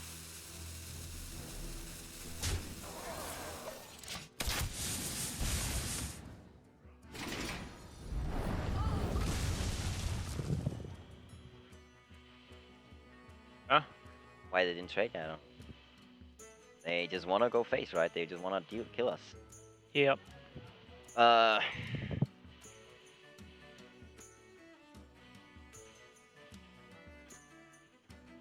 Can we ever just tap Bran? Yeah, that's what I'm thinking. This was very aggressive what they did. Yeah. So I'm thinking if you really want to tap, it's kind of close. Could just play out Twilight Drake as well, right? Hey, maybe we might get to play Brain Kazakus. Is that just super retardo mode? What do they do if you just Twilight Drake? Yeah, we should be able to stall a bit, right? Yeah. And next time we might Siphon if they give us something. Yeah, I think I like to try Drake. I mean, we need 3 more turns, right, when we Requiem. So we could go wide on board.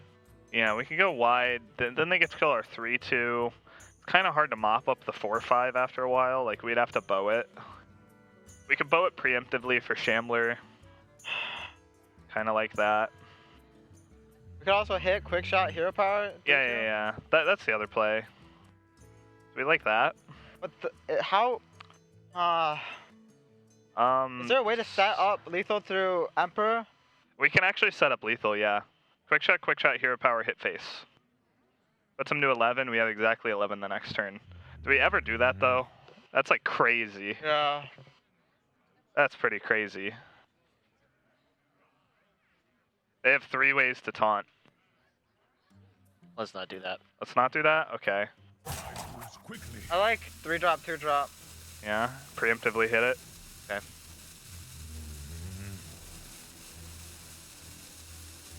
Wow. Luminosity even going so far as to discuss whether or not it's okay to hit quick shot hero power to the face, put him at 11, and try and set up a lethal. That actually could have won them the game. Well, if they would have done that, CompLexity would have been in a heap of trouble. Yeah. But now there is a couple more opportunities, or maybe one more turn to draw Reno because the damage from Luminosity is really starting to add up. There's 12 from hand for 9 mana. Steady shot's there. Bow is there. The Drake is set up to die. This is one of the reasons that I liked the Hellfire earlier on, was it just cleared out the board and left you with Sunfury Protector. Didn't leave you with something. Oh, yeah, I'm sorry. No, it didn't leave you with Sunfury. What am I thinking of? It would have cleared the board. Now, they would have... They would have had their Imp Gang boss still, right? No, they had nothing. They would have been left with an empty board, so... I don't remember the board state. This is how confused I am when They I see had right now. they had a 1/1 and a 2/3. So Siphon Soul hits the 4/1. That's a good outcome. That's exactly what they wanted. Second Camel. Is there a second Alley Cat? There's a second Alley Cat, yeah. And there was no Mistress in Complexity's deck, so that is one of the reasons I think that Luminosity brought this deck. Is at times. The Warlock decks have been trimming Mistress of Mixtures from the deck because they don't feel the need to fight against aggression. They scouted Complexity to see if that was the case, I think, and then when they saw there was no Mistress, went, man, Camel's pretty good when your opponent doesn't get a 1-drop. And it is, but it's a lot worse when you kill both your injured Cavaliers and tracking on turn 1. Yeah, can Luminosity set up for 2-turn lethal here? So this turn they can deal 5 with Quickshot Hero Power, 6 with the hit. So they put him down 12 to from hand, 3 from put bow, him down to 19. 15, 16, 17, 18, 19, 20, 21. So that plus the quick shot. Kill command drawn. So if they quick shot here and they draw kill command. Oh, they didn't quick shot. Well, their read is that they're fairly safe here. Yeah. So it's Brand Kazakus, and that leaves a window open for Luminosity at this point, where they have free reign to use all their damage. So Complexity needs to come up with some big potions here. I mean, they have so many options. Let's go and listen in now as see what they're searching for with these potions. Let's take one. But wait, we want the armor, right? Yeah, but you have one armor in the one as well. Huh? You get armor in the one. It's only 3 extra. It's higher chance to get it. 2 damage all, right? Or 3 damage? 2, right? 2 all, right? Yeah, 2. Gain 4. Yeah. Yep. These were not good, guys. No. I think it's not the best, but it's also not the worst, I guess. Like, they want to kill Branny as well, right? It will save us also some life. Like, we companion every time. Yeah, I agree. To my side. Okay. Everything face. Well, the question Everything is... face, dump a quick shot, for sure. Or Leroy. No, better... okay, Leroy plays 6, 8, 11, 17. We put them to 5. They gain 7 armor. You dump Leroy, you can draw off quick shot. Play a kill command. Yeah. Well, we can always draw off the second quick shot. No, but you have like mana to play it. Say he could play the 5-mana potion that gains armor. So you think... can't play a taunt, right? Yeah. It's hard to play a taunt then. So do we play her on taunt or no? Yeah, play Leroy. You think Leroy? Why not? Quick shot's more damage. Quick shot's more damage, right? I think playing around taunt's really important, right? Why give him extra outs here?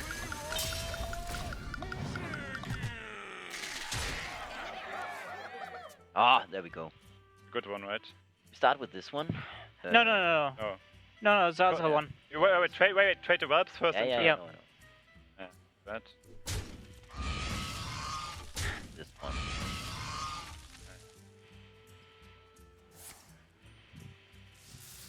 And now we resurrect, right? We played Doomstar, by the way. Yeah, I know, but I don't think it's worth not to do it. Yeah, I would do it. Wait. How many minions did we play? There. Twilight Drake, Imp Gang Boss, the plebs from Imp Gang Boss. Yeah. Yeah, actually I played. think you should do it. Yeah, no heal. Nice. Just heal. Yeah, just here. Should give us enough time, right? 15 is actually very good. Bow. Need bow. No. Double quick shot, hero power. We have to Direwolf too, right? Yeah. Okay, wait. They're at 15. We have 10. No, like if we... Then we have to draw Beast Kill Command to win, right? Because we do... but like, what else? So we either double our chances, but then we need to draw Beast Kill Command, but a lot of our deck is Beasts. We give ourselves a shot at Bow.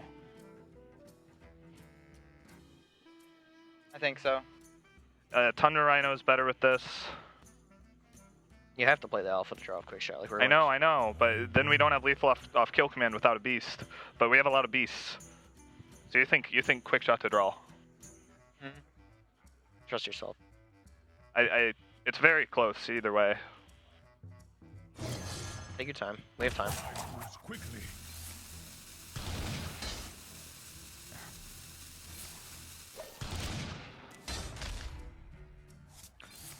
We don't have mini beasts that cost cheap. Come on, baby. Come on, baby. Come on.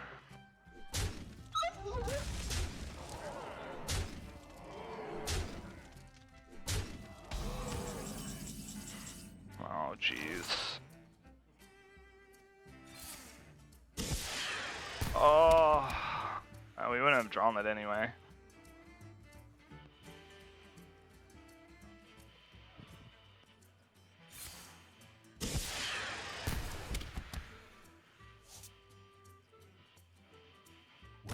Yeah! And with that, CompLexity becomes the Trinity Series champions. Wow, what a finish.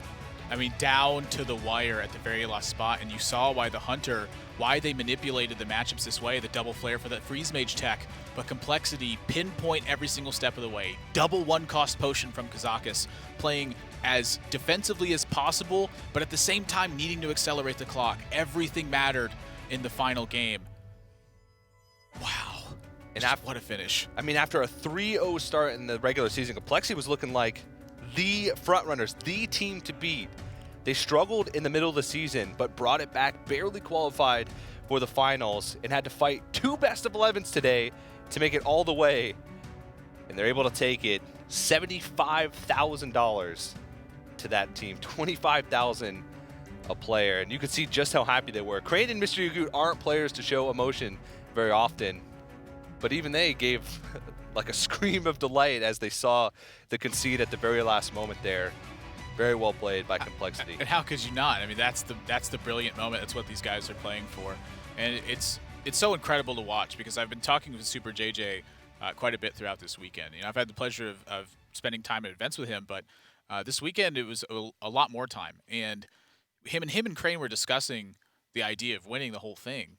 Super JJ would go, it's not about the money to me. I don't care about the money. It's about the win. That's what I play for. That's what I practice for. That's what I put in all that time for, is to get the big win. Here today, you're seeing that time investment pay off. All right, well, let's go and take a look at CompLexity's run as we look at the bracket. CompLexity, they played a lot of Hearthstone over the past 3 days. They started with the 6-5 victory over Team Liquid, coming down to the wire. And they took a fall to Luminosity on day number 2, and it was 6-4, and it looked like a pretty crushing defeat from them.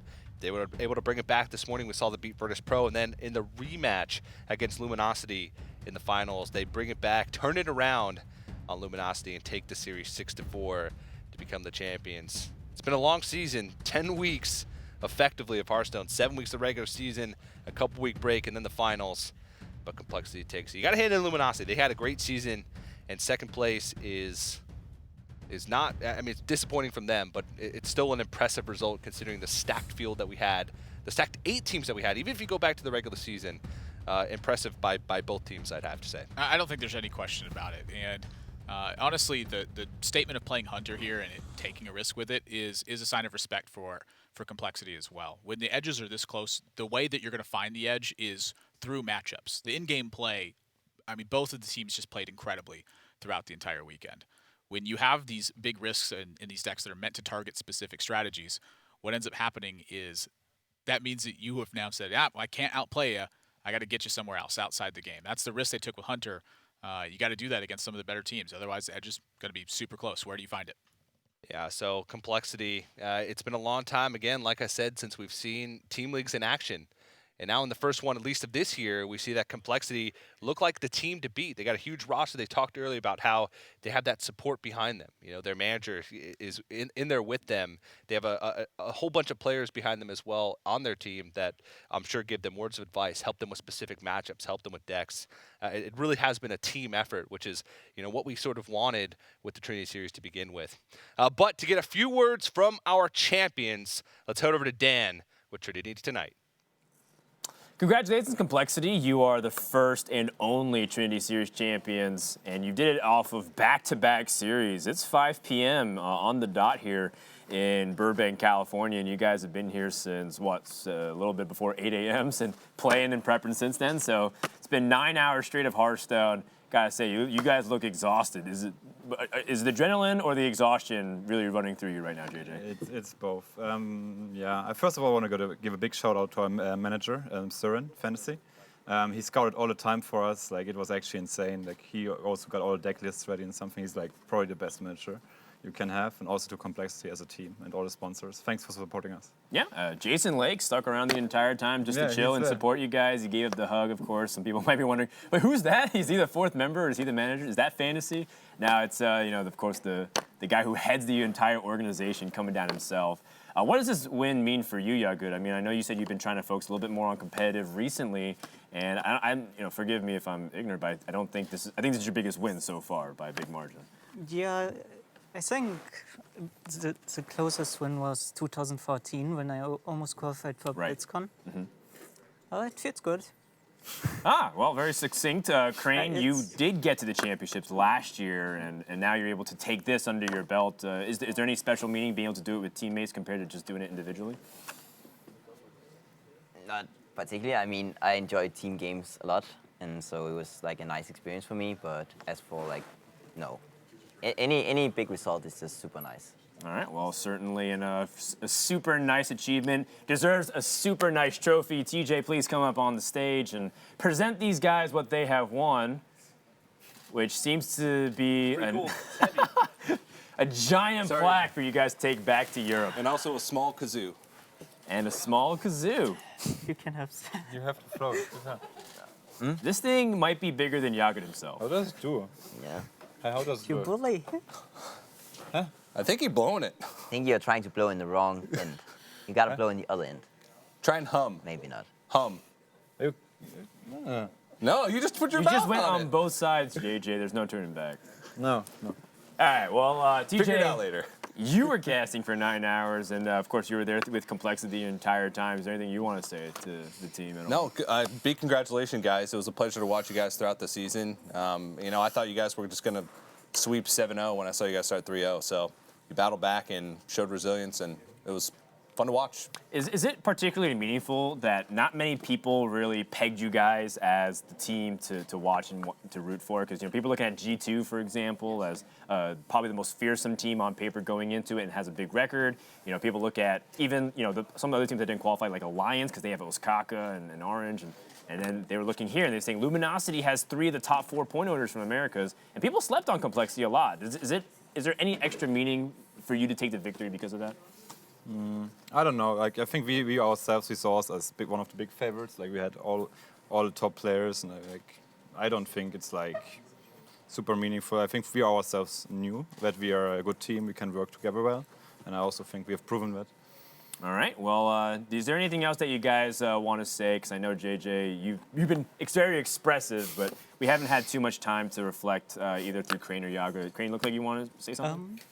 I think like one thing I noticed today, because we had to play 2 matches in a row, was the teamwork really came together when we get a little bit tired. And actually usually at the start of the turn, we would, more so than earlier in the day, we'd find like not the best play, and somebody would come up with the best play, and we ended up, most of the time anyways, going with it. So that was really cool, actually. Yeah, it definitely seemed like you guys stopped each other before very easy pitfalls. There was like opportunities for you guys to mess up because it just looked like such a natural play, and you guys thought about it and said, hey, wait, what if we explore this? And then JJ's like, yes, that's just better, you know, and just do that. I love it, man. It seems you guys were on point. TJ, any final thoughts here to wrap up before we finish up the ceremony the only way we should.